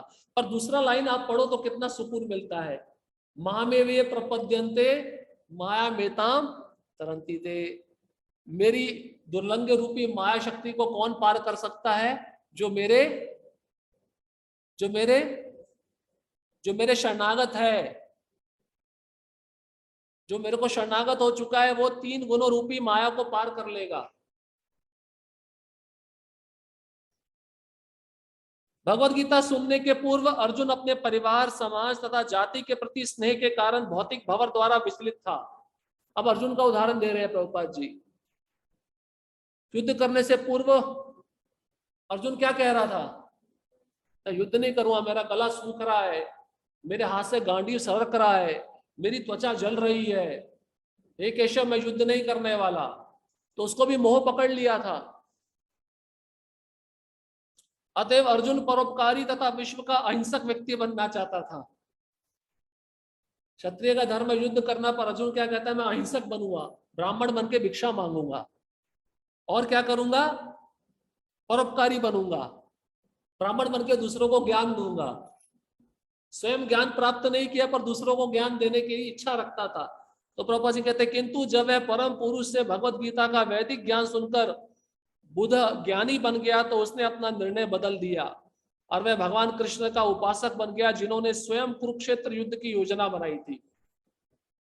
तो जैसे ही कृष्ण के मुख से अर्जुन ने भगवत गीता सुना, अर्जुन ने क्या फैसला लिया, क्या निर्णय लिया? करिष्ये वचनम तवा, आपकी जो इच्छा होगी उसको मैं पूर्ण करूंगा। इसका मतलब अर्जुन भौतिक मोह से मुक्त हो गया। शिष्य भौतिक मोह से कब मुक्त हो सकता है? जब वह गुरु की आज्ञा को पालन करेगा। और गुरु की आज्ञा का पालन ही नहीं कर रहा है तो भौतिक मोह तो उसको चिपका रहेगा, वो छोड़ ही नहीं, भौतिक मोह उसको छोड़ेगा नहीं। अर्जुन ने अपने तथाकथित संबंधियों से युद्ध करके भगवान की पूजा की और इस प्रकार वह भगवान का शुद्ध भक्त बन गया। भगवान की आज्ञा का पालन करना भी भगवान की पूजा करने के समान है। प्रभुपाद जी कह रहे हैं उसने युद्ध किया और भगवान का उपासक बन गया। भगवान जो आज्ञा देते हैं वो ज्यादा महत्वपूर्ण है। इसलिए अर्जुन को भगवान ने क्या आज्ञा दी थी? युद्ध करो और साथ ही साथ मेरा स्मरण करो। इसलिए हमें स्मरण भी करना है, अपना कार्य भी करना है। ऐसी सिद्धियां तभी मिल सकती है जब कोई असली कृष्ण को पूजे, किसी बनावटी कृष्ण को नहीं। बनावटी कृष्ण मतलब जो लोगों ने बना रखे हैं अपने अपने ईश्वर, उनको बनावटी कृष्ण कहा जाता है। असली कृष्ण को पूजना चाहिए, जो भगवत गीता तथा श्रीमद् भागवत में वर्णित कृष्ण संबंधी विज्ञान की बारीकियों से अनजान मूर्खों द्वारा आविष्कृत हो। तो हमने अपना ईश्वर बना दिया मनुष्य के रूप में और उसको पूज रहे हैं, वो बनावटी कृष्ण है। उसकी पूजा ना करके हमें असली कृष्ण की पूजा करनी चाहिए, जिनका वर्णन भागवतम और भगवत गीता में दिया गया है। वेदांत सूत्र के अनुसार संभूत जन्म तथा पालन का स्रोत होने के साथ साथ ऐसा जलाशय रूपी स्रोत है जो प्रलय के बाद भी बचा रहता है। इस संभूत क्या है? भगवान। भगवान से सब चीज प्रकट होती है, उनमें किसी वस्तु की कमी नहीं होती और प्रलय के बाद भी वह वस्तु बनी रहती है। जन्मादस्य यतः श्रीमद् भागवत जो वेदांत सूत्र पर उसके रचयिता की ही स्वाभाविक टीका है, ये कहता है कि समस्त उद्भवों का स्रोत कोई जड़ पत्थर जैसा नहीं होता, अपितु वह पूर्ण अभिज्ञ या पूर्णतया चेतन है। भगवान कैसे है? जड़ नहीं है। कैसे है? चेतन है। उनके अंदर भी विकार होता है, जैसे मनुष्य के अंदर विकार होता है, पर उनका विकार दिव्य होता है। जैसे हमने सुना था कल के श्लोक में, भगवान देखते हैं पर मनुष्य जैसा नहीं देखते। भगवान खाते हैं पर मनुष्य जैसा नहीं खाते। चिन्मय तत्व है। भगवत गीता 7.26 में आदि भगवान श्री कृष्ण भी ये कहते हैं कि वह भूत, वर्तमान तथा भविष्य के बारे में पूर्णतया जानते हैं, किंतु शिव तथा ब्रह्मा जैसे देवता भी उन्हें पूरी तरह नहीं जानते। निश्चयी अर्धशिक्षित तथाकथित गुरु जो भव सागर के उतार चढ़ाव से विक्षुब्ध रहते हैं, पूरी तरह से उन्हें नहीं जान सकते। वे मानव समाज को पूजा का लक्ष्य आराध्य मानकर कुछ समझौता करने का प्रयास करते हैं, लेकिन वे ये नहीं समझते कि ऐसी पूजा मात्र एक कल्पना है, क्योंकि जनता अपूर्ण है। इन तथाकथित गुरुओं का यह प्रयास वृक्ष की जड़ को न सींचकर पत्तियों पर पानी डालने के तुल्य है। वास्तविक विधि तो जड़ में पानी डालने की है, लेकिन ऐसे विक्षुब्ध नेता जो जड़ के बजाय पत्तियों से अधिक आकर्षित होते हैं, फलतः पत्तियों को निरंतर सींचते रहने पर भी पोषण के अभाव में सब कुछ सूख जाता है। अब यहाँ पे देखिए एक शब्द आया है, अर्धशिक्षित तथाकथित गुरु। अर्धशिक्षित तथाकथित गुरु, इसका मतलब क्या हुआ? जिनको आधा ज्ञान है। अब उसका उदाहरण है मदर टेरेसा। मदर टेरेसा क्या करती थी? समाज सेवा करती थी ना। क्या करती थी? जिनको कोढ़ हो गया उनका इलाज करती थी। अच्छा है, पर एक कोढ़ एक ही बीमारी नहीं है ना, बाकी बीमारियां भी तो है। उन बीमारियों का क्या? एक व्यक्ति था, उसका ना पांव का एक्सीडेंट हो गया। एक्सीडेंट में उसका पांव का हड्डी टूट गया। तो उस व्यक्ति को जब हॉस्पिटल में एडमिट किया गया तो डॉक्टरों ने बहुत अच्छे से उसका उपचार किया, उसकी हड्डी जुड़ गई। तो इतना खुश हुआ, इतना प्रभावित हो गया कि उसने सोचा मैं हड्डियों का हॉस्पिटल खोलता हूँ, कि जिन लोगों को फ्रैक्चर होगा वो मेरे हॉस्पिटल में आके फ्री में इलाज कराएंगे। ठीक है, आप हड्डियों का हॉस्पिटल खोल रहे हो, पर आंखों का क्या? उसका भी तो बीमारी है। इसलिए अलग अलग डॉक्टर आपने देखे, आंखों का अलग डॉक्टर है, कान का अलग डॉक्टर है, त्वचा का अलग डॉक्टर है, हड्डियों का अलग डॉक्टर है। उन सबके बारे में क्या? ऐसे अर्धशिक्षित तथा कथित गुरु जिनको ज्ञान नहीं है, वो क्या करते हैं? पत्तियों टहनियों पे पानी डालते हैं। वो समझते हैं समाज सेवा ही सब कुछ है। और अर्धशिक्षित तथाकथित गुरु ये भी होते हैं, वे ऐसा भी बोलते हैं स्त्री और पुरुष एक ही है। स्त्री पुरुष एक है क्या? स्त्री बच्चे को जन्म दे सकती है, पुरुष दे सकता है क्या? नहीं दे सकता। भौतिक दृष्टि से वह एक नहीं है, आध्यात्मिक दृष्टि से एक है, आत्मा की दृष्टि से एक है, पर भौतिक दृष्टि से एक नहीं है। परंतु आजकल क्या हो रहा है, स्त्रियां भी नकल कर रही हैं। चलो पुरुष हवाई जहाज उड़ा रहे हैं तो स्त्रियां भी उड़ा देती हैं। इसलिए स्वतंत्रता मिलनी चाहिए हमको, है या नहीं है? तो ऐसे भाषण, ऐसा प्रचार ये अर्धशिक्षित तथा गुरु करते हैं, तथा कथित गुरु। स्त्री को देखिए, भगवत गीता में एक श्लोक आया है, शायद बुरा लग सकता है, जो भक्त नहीं है, भगवान वहां पे कहते हैं स्त्री पाप योनि है। पर भगवान अगली लाइन में बोलते हैं पाप योनि है, परंतु अगर मेरी शरण में आ गए तो वह भी भगवत धाम जा सकती है। अब पाप योनि क्यों है? क्योंकि वहां पे बताया गया अबला। अबला मतलब जो अपना रक्षण नहीं कर सकती। एक मान लीजिए एक स्त्री रात के समय अकेली गाड़ी चलाकर जा रही है और रास्ते में गाड़ी खराब हो गया, क्या होगा उसके साथ में? कुछ दुर्व्यवहार होगा, अपना रक्षण नहीं कर सकती। और पाप योनि उसको क्यों बोला गया है? क्योंकि उसको भोग की योनि बोला गया है, उसका शरीर तपस्या के लिए नहीं है। पर शास्त्र कहता है अगर वो भी अपने वैष्णव पति की सेवा करती है तो उसके लिए भी भगवत धाम के दरवाजे खुल जाते हैं। तो ये वैष्णव माताओं के लिए नहीं है, जो भौतिक जगत में माताएं रहती हैं, जो भक्त नहीं उनके लिए है। तो कभी कभार स्त्रियां भी अपने देहात्म बुद्धि पे आकर पूछती हैं कि स्त्रियों के बारे में ऐसा गलत गलत शास्त्र में क्यों बोला गया। शास्त्र गलत नहीं बोल रहा है, सत्य बोल रहा है, उसको हमें स्वीकार करना चाहिए। विदेश में एक बार एक स्त्री रिपोर्टर थे, उसने प्रभुपाद को पूछा ये जो स्त्रियों को स्वतंत्रता देनी चाहिए आप क्यों मना कर रहे हो? प्रभुपाद जी बहुत गुस्सा हो गए। प्रभुपाद जी बोले अगर तुम्हें अकेले जंगल में छोड़ दिया जाए और 2-4 पुरुष तुम्हारे पीछे लग जाए, तुम अपना रक्षण कर सकती हो क्या? फिर वो चुप हो गई, कुछ नहीं बोल पाई। बोले इसलिए उसको रक्षण चाहिए, इसलिए शास्त्र कहता है बचपन के समय उसका पिता रक्षण करना चाहिए, जवानी में उसका पति रक्षण करना चाहिए, और बुढ़ापे में उसके पुत्र उसका रक्षण करना चाहिए। वो स्वतंत्र नहीं है। इसलिए तथाकथित अर्धशिक्षित गुरु ये भी भाषण देते हैं स्त्री और पुरुष समान है, दोनों के समान अधिकार होने चाहिए। जो बिल्कुल गलत है। शास्त्र इसको स्वीकार नहीं करता। इसलिए बताया गया ये जो तथाकथित गुरु होते हैं ये केवल टहनियों पत्तियों पे पानी डालते हैं, जड़ पे पानी नहीं डालते। और जड़ क्या है? कृष्ण की सेवा। ये समाज सेवा करेंगे, दूसरों पे परोपकार करेंगे, पर जहां पे कृष्ण के भक्ति की चर्चा आएगी वहां पे पीछे हट जाएंगे, वहां पे मैं इस सिद्धांत को स्वीकार नहीं करेंगे। इसलिए इनको तथाकथित अर्ध शिक्षित गुरु बोला गया है। और अर्ध शिक्षित ज्ञान जो होता है भयावह होता है। श्री ईशोपनिषद हमें जड़ को सींचने की शिक्षा देता है, जो समस्त अंकुरण का स्रोत है। शारीरिक सेवा करके मानव समाज की पूजा कभी भी पूर्ण नहीं हो सकती, और वह आत्मा की सेवा से कम महत्वपूर्ण है। आत्मा ही वह जड़ है जो कर्म के नियम के अनुसार विभिन्न प्रकार के शरीरों को जन्म देता है। उपचार, सामाजिक सहायता तथा शिक्षा संबंधी सुविधाएं प्रदान करके मनुष्यों की सेवा करने के साथ ही साथ कसाई घरों में दीन पशुओं के गले काटना जीव अर्थात आत्मा की कोई सेवा नहीं है। पापा जी क्या कह रहे हैं? पापा जी कहते हैं इसलिए ईशोपनिषद हमको भगवान की आराधना करने को कहता है, भगवान जिसका साकार रूप है। अब शरीर की सेवा कर लो, मानव समाज की सेवा कर लो, ये सेवा करने से भगवान की सेवा नहीं हो सकती। कल भी हमने सुना था मानव सेवा माधव सेवा, ये सिद्धांत नहीं है। माधव सेवा मतलब मानव सेवा, ये सिद्धांत है।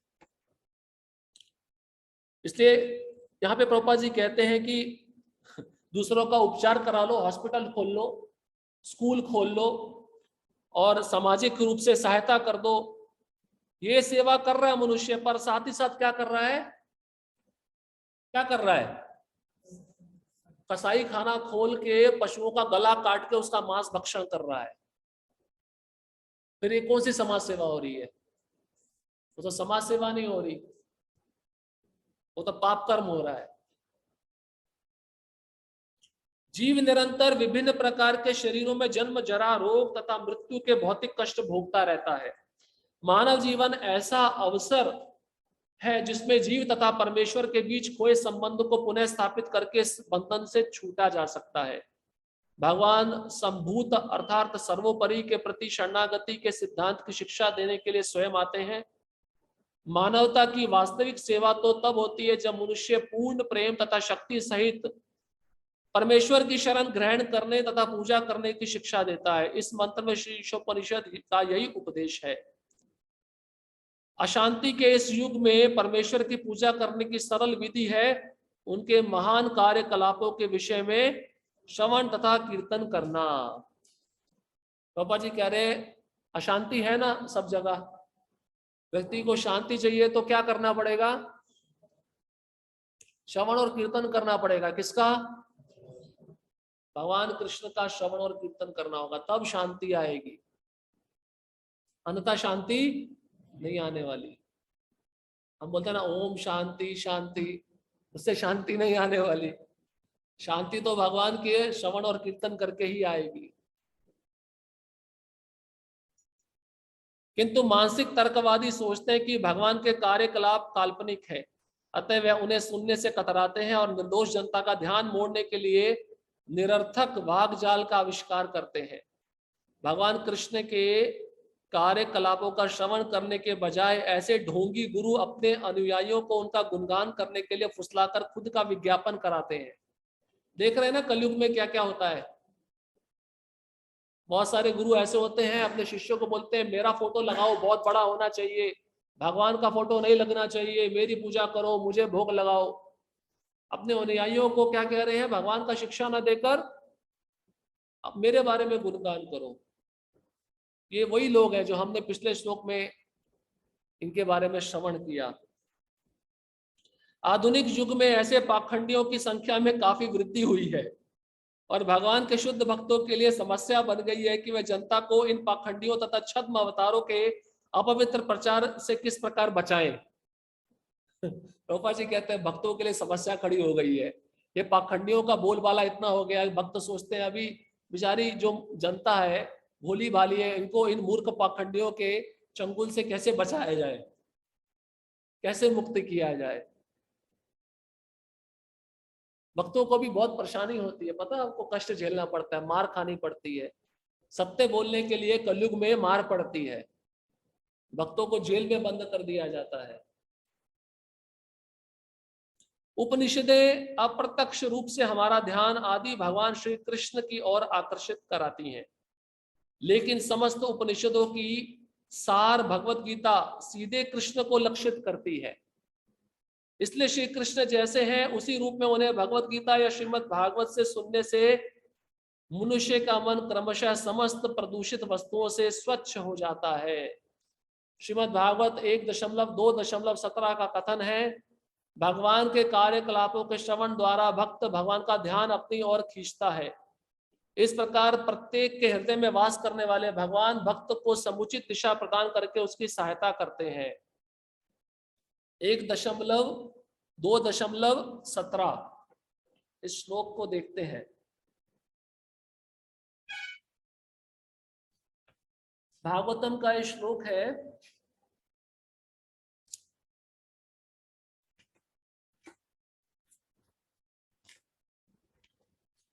पहला स्कंद 2 अध्याय और 17वां श्लोक।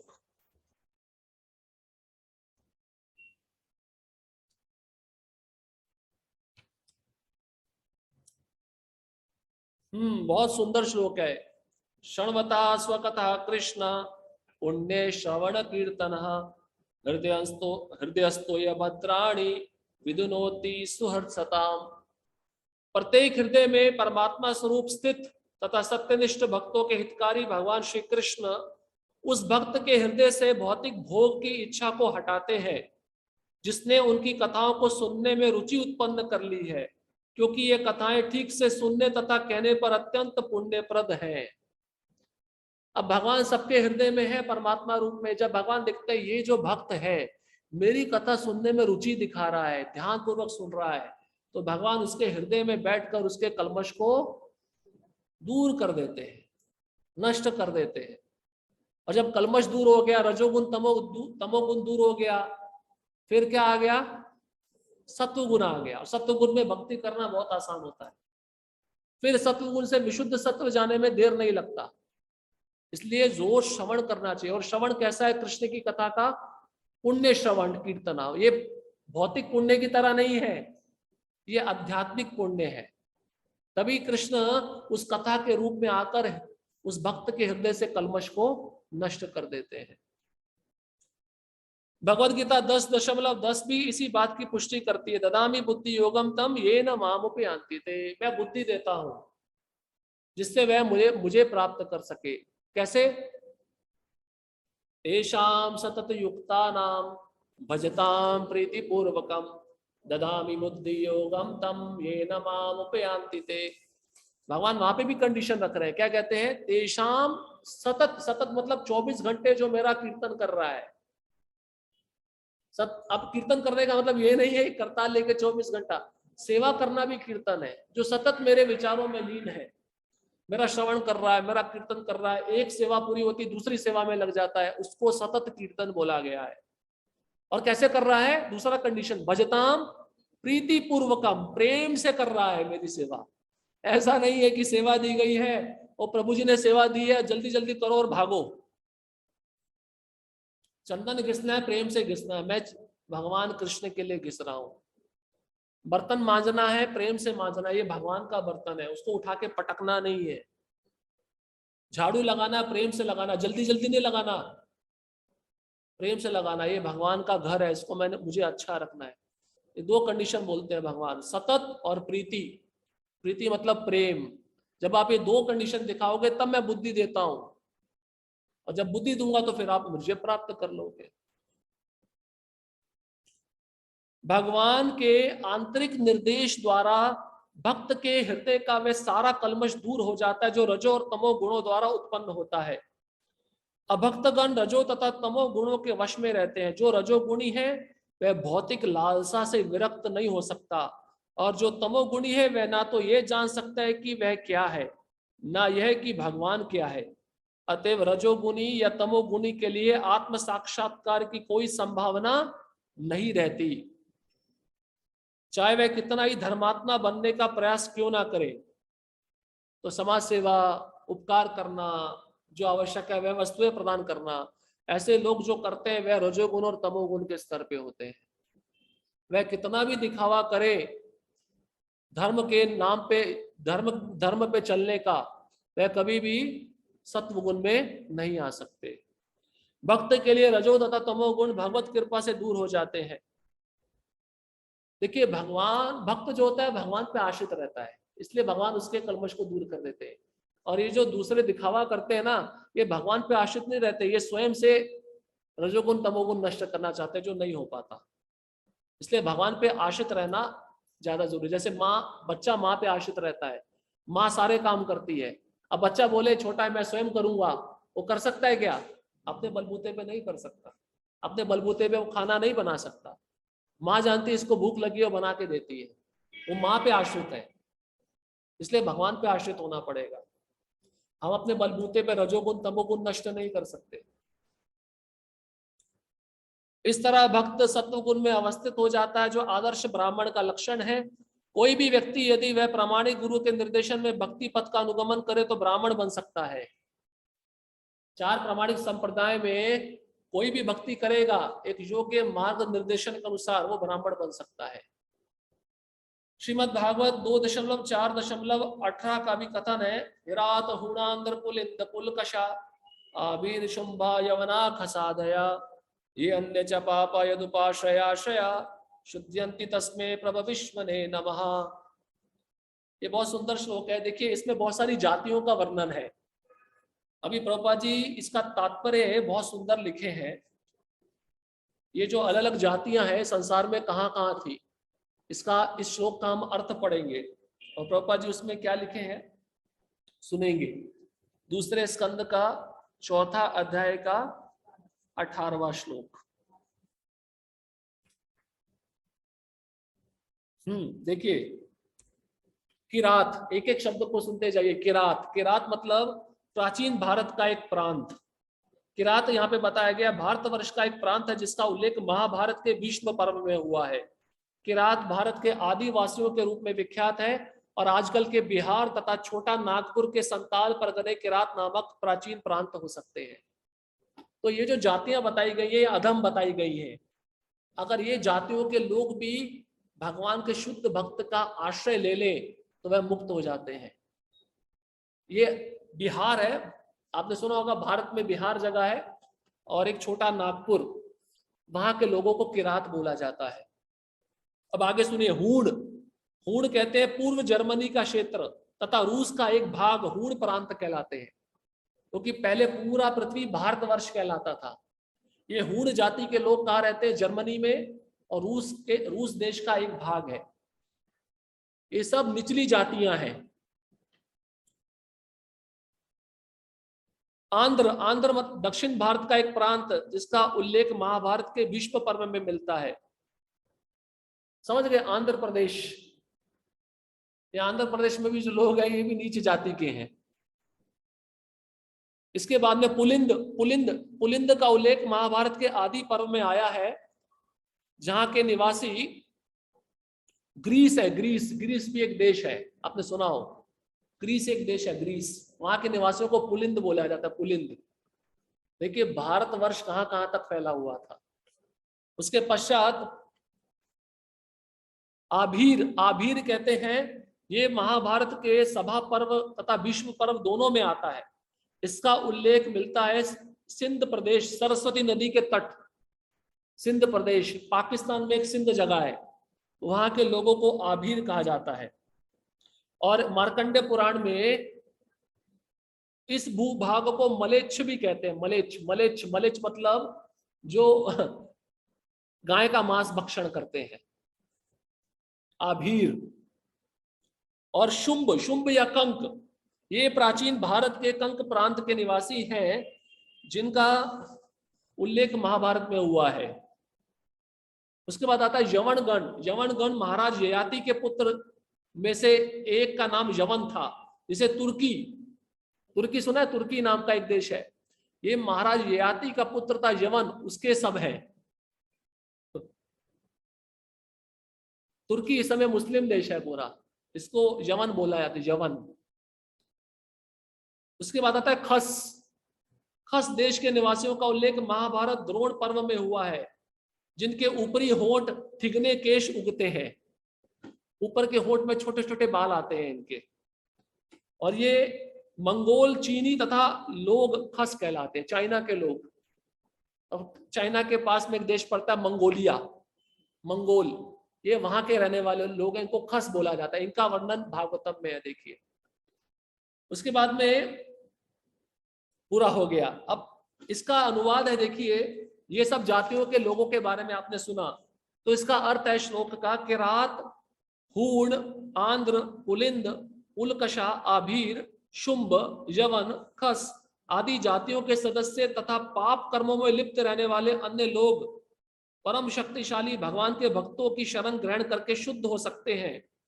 मैं उन भगवान को सारा नमस्कार करता हूँ। प्रभुपाद जी लेक्चर में बोले हैं, मंगोलिया और चीन में उसी व्यक्ति का जन्म होता है जो बहुत पाप कर्म किया है, क्योंकि वहां के लोग क्या क्या खाते हैं, सब कुछ खाते हैं। छिपकली खाते हैं, सांप खाते हैं, केकड़ा खाते हैं, खरगोश खाते हैं, सब खाते हैं, और जीवित जिंदा पकड़ के जला के खा लेते हैं।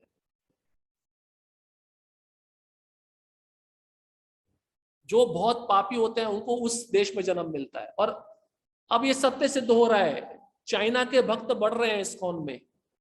पहले रशिया के बढ़ रहे थे, अब चाइना के बढ़ रहे हैं। आप मायापुर में जाएंगे, चाइना के बहुत सारे भक्त मिलेंगे आपको, जो बहुत अच्छे से पालन कर रहे हैं 4 नियम का। प्रभुपाद का आश्रय ले लिया। ये श्लोक सिद्ध करता है, अगर इतनी निचली जाति के लोग भी शुद्ध भक्त का आश्रय ले लेंगे तो भगवान उनको स्वीकार कर लेंगे। पर जो भारत भूमि में जन्म लिया, जो 4 नियमों का पालन कर रहा है, भगवान को जानता है, फिर उसके विषय में क्या कहा जाए। अब आगे कहा गया है, कोई भी निम्न जन्मा व्यक्ति भगवान के शुद्ध भक्त के मार्ग निर्देशन में शुद्ध हो सकता है, क्योंकि भगवान अद्वितीय रूप से शक्तिमान है। जब मनुष्य ब्राह्मण के गुणों को प्राप्त कर लेता है, तब वह सुखी हो जाता है और भगवान की भक्ति करने के लिए उत्साहित रहता है। उसके समक्ष भगवत विज्ञान स्वतः प्रकट हो जाता है। भगवत विज्ञान जानने से मनुष्य धीरे धीरे भौतिक आसक्तियों से मुक्त होता जाता है और उसका संशयग्रस्त मन भगवत कृपा से विमल हो जाता है। जब उसे यह अवस्था प्राप्त हो जाती है तो वह मुक्त आत्मा बन जाता है और जीवन के प्रत्येक पग में भगवान का दर्शन कर सकता है। यह संभव की पराकाष्ठा है, जैसा कि श्री ईशोपनिषद के इस मंत्र में वर्णन किया गया है। तो प्रभुपाद जी कहते हैं ब्राह्मण बना जा सकता है, ब्राह्मणों के गुण प्राप्त किए जा सकते हैं। कैसे? एक योग्य गुरु के निर्देशन में रहकर, प्रामाणिक परंपरा में आए हुए आचार्यों के मार्ग निर्देशन में रहकर ब्राह्मण बना जा सकता है। और ब्राह्मण जब बन जाता है व्यक्ति, तो उसको ज्ञान प्राप्त होता है। ज्ञान प्राप्त होने के पश्चात वह भौतिक आसक्ति से मुक्त हो जाता है, और भौतिक आसक्ति से जब वह मुक्त हो जाता है तो उसको भगवान की कृपा प्राप्त होती है। तो इस प्रकार से श्लोक कहता है कि भगवान की पूजा करने का एक अलग फल है, और भगवान की पूजा को छोड़ के जो अन्य विधि विधानों में लगा है उसका अलग फल है। हरे कृष्णा कृष्णा कृष्णा हरे हरे, हरे राम राम राम हरे हरे।